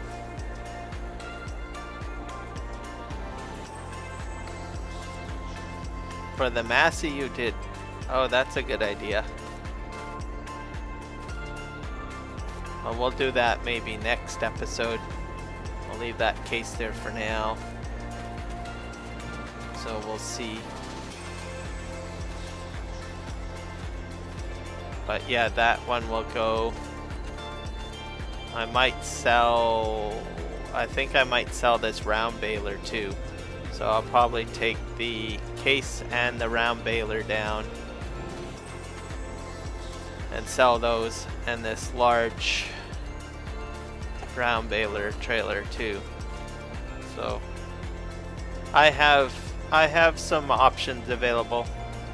So next stream I will have a difference. I'll be purchasing another set of kit, or swapping out some of this kit for some of the stuff that we've already discussed. Yeah, I'm going to be going with more Fords. I kind of want to go with the blue look, so I will have probably a couple of more of these Fords, and then just to help out, because as I get larger I probably will be using Courseplay and auto drive, so I'll probably want a total of 3 of these Fords, and then I might have 1 or 2 of the, I think you have a New Holland down here. Yeah, these 9880s, I'll probably end up with 2 of those, which should be fine. I've never really found that I've ever needed more than like 2 large tractors, so I'll probably have 2 of those kicking around on the farm. Once I get into like larger fields and stuff like that, or when I start doing Courseplay. Yep, I'll be raking in the money then. Most of my gameplay will probably be just like what you've seen now, where I'm just driving most of the equipment myself, but I will slowly transition into auto drive and Courseplay when I feel it's necessary to do so. Like where I've got too much equipment, or too many fields, or too many things that are a part of the farm that I can't all handle myself, like where I feel like I'm overwhelmed. That's probably where I might end up moving into those automated things. But I'm going to try to do most of the tasks myself, baling and whatnot. That's sort of the direction that I'm probably going to take with this, because it's more fun operating the equipment and playing around with it and enjoying it, as opposed to just setting up a whole whack of automation. So yeah, that's pretty much my plan. So I'm going to call it there. So Mark Thor, thank you for moderating or being here with me, as well as anyone else is in the chat here. Thank you for checking out my channel and the live streams. Feel free to check out my, if you're brand new in here, check out my other Let's Play series. Also the links in the descriptions. I've got other channels that are linked to You can check out Argsy Gaming, the Farm Sim Guy, Farmer Cop. There's a whole boatload of content creators. So if you've never been a part of the community, please check out all of those guys and their channels. They do wonderful work. Huge inspiration to me. I've learned a lot on content creating from them, and it's just an adventure. Join the Discords as well. I don't run a Discord myself. I'm just part of the whole conglomerate of farm sim people. So if you want to get in touch with me, just check out Argsy Gaming and Farm Sim Guy Discord channels. Those are the ones that I usually hang out in. And also Mark Thor has a Discord channel as well for his mods too, so check that out. I'm blabbering right now, but happy holidays everyone, and thank you, and we'll see you guys New Year's Eve or in the new year. All right, take care. Bye.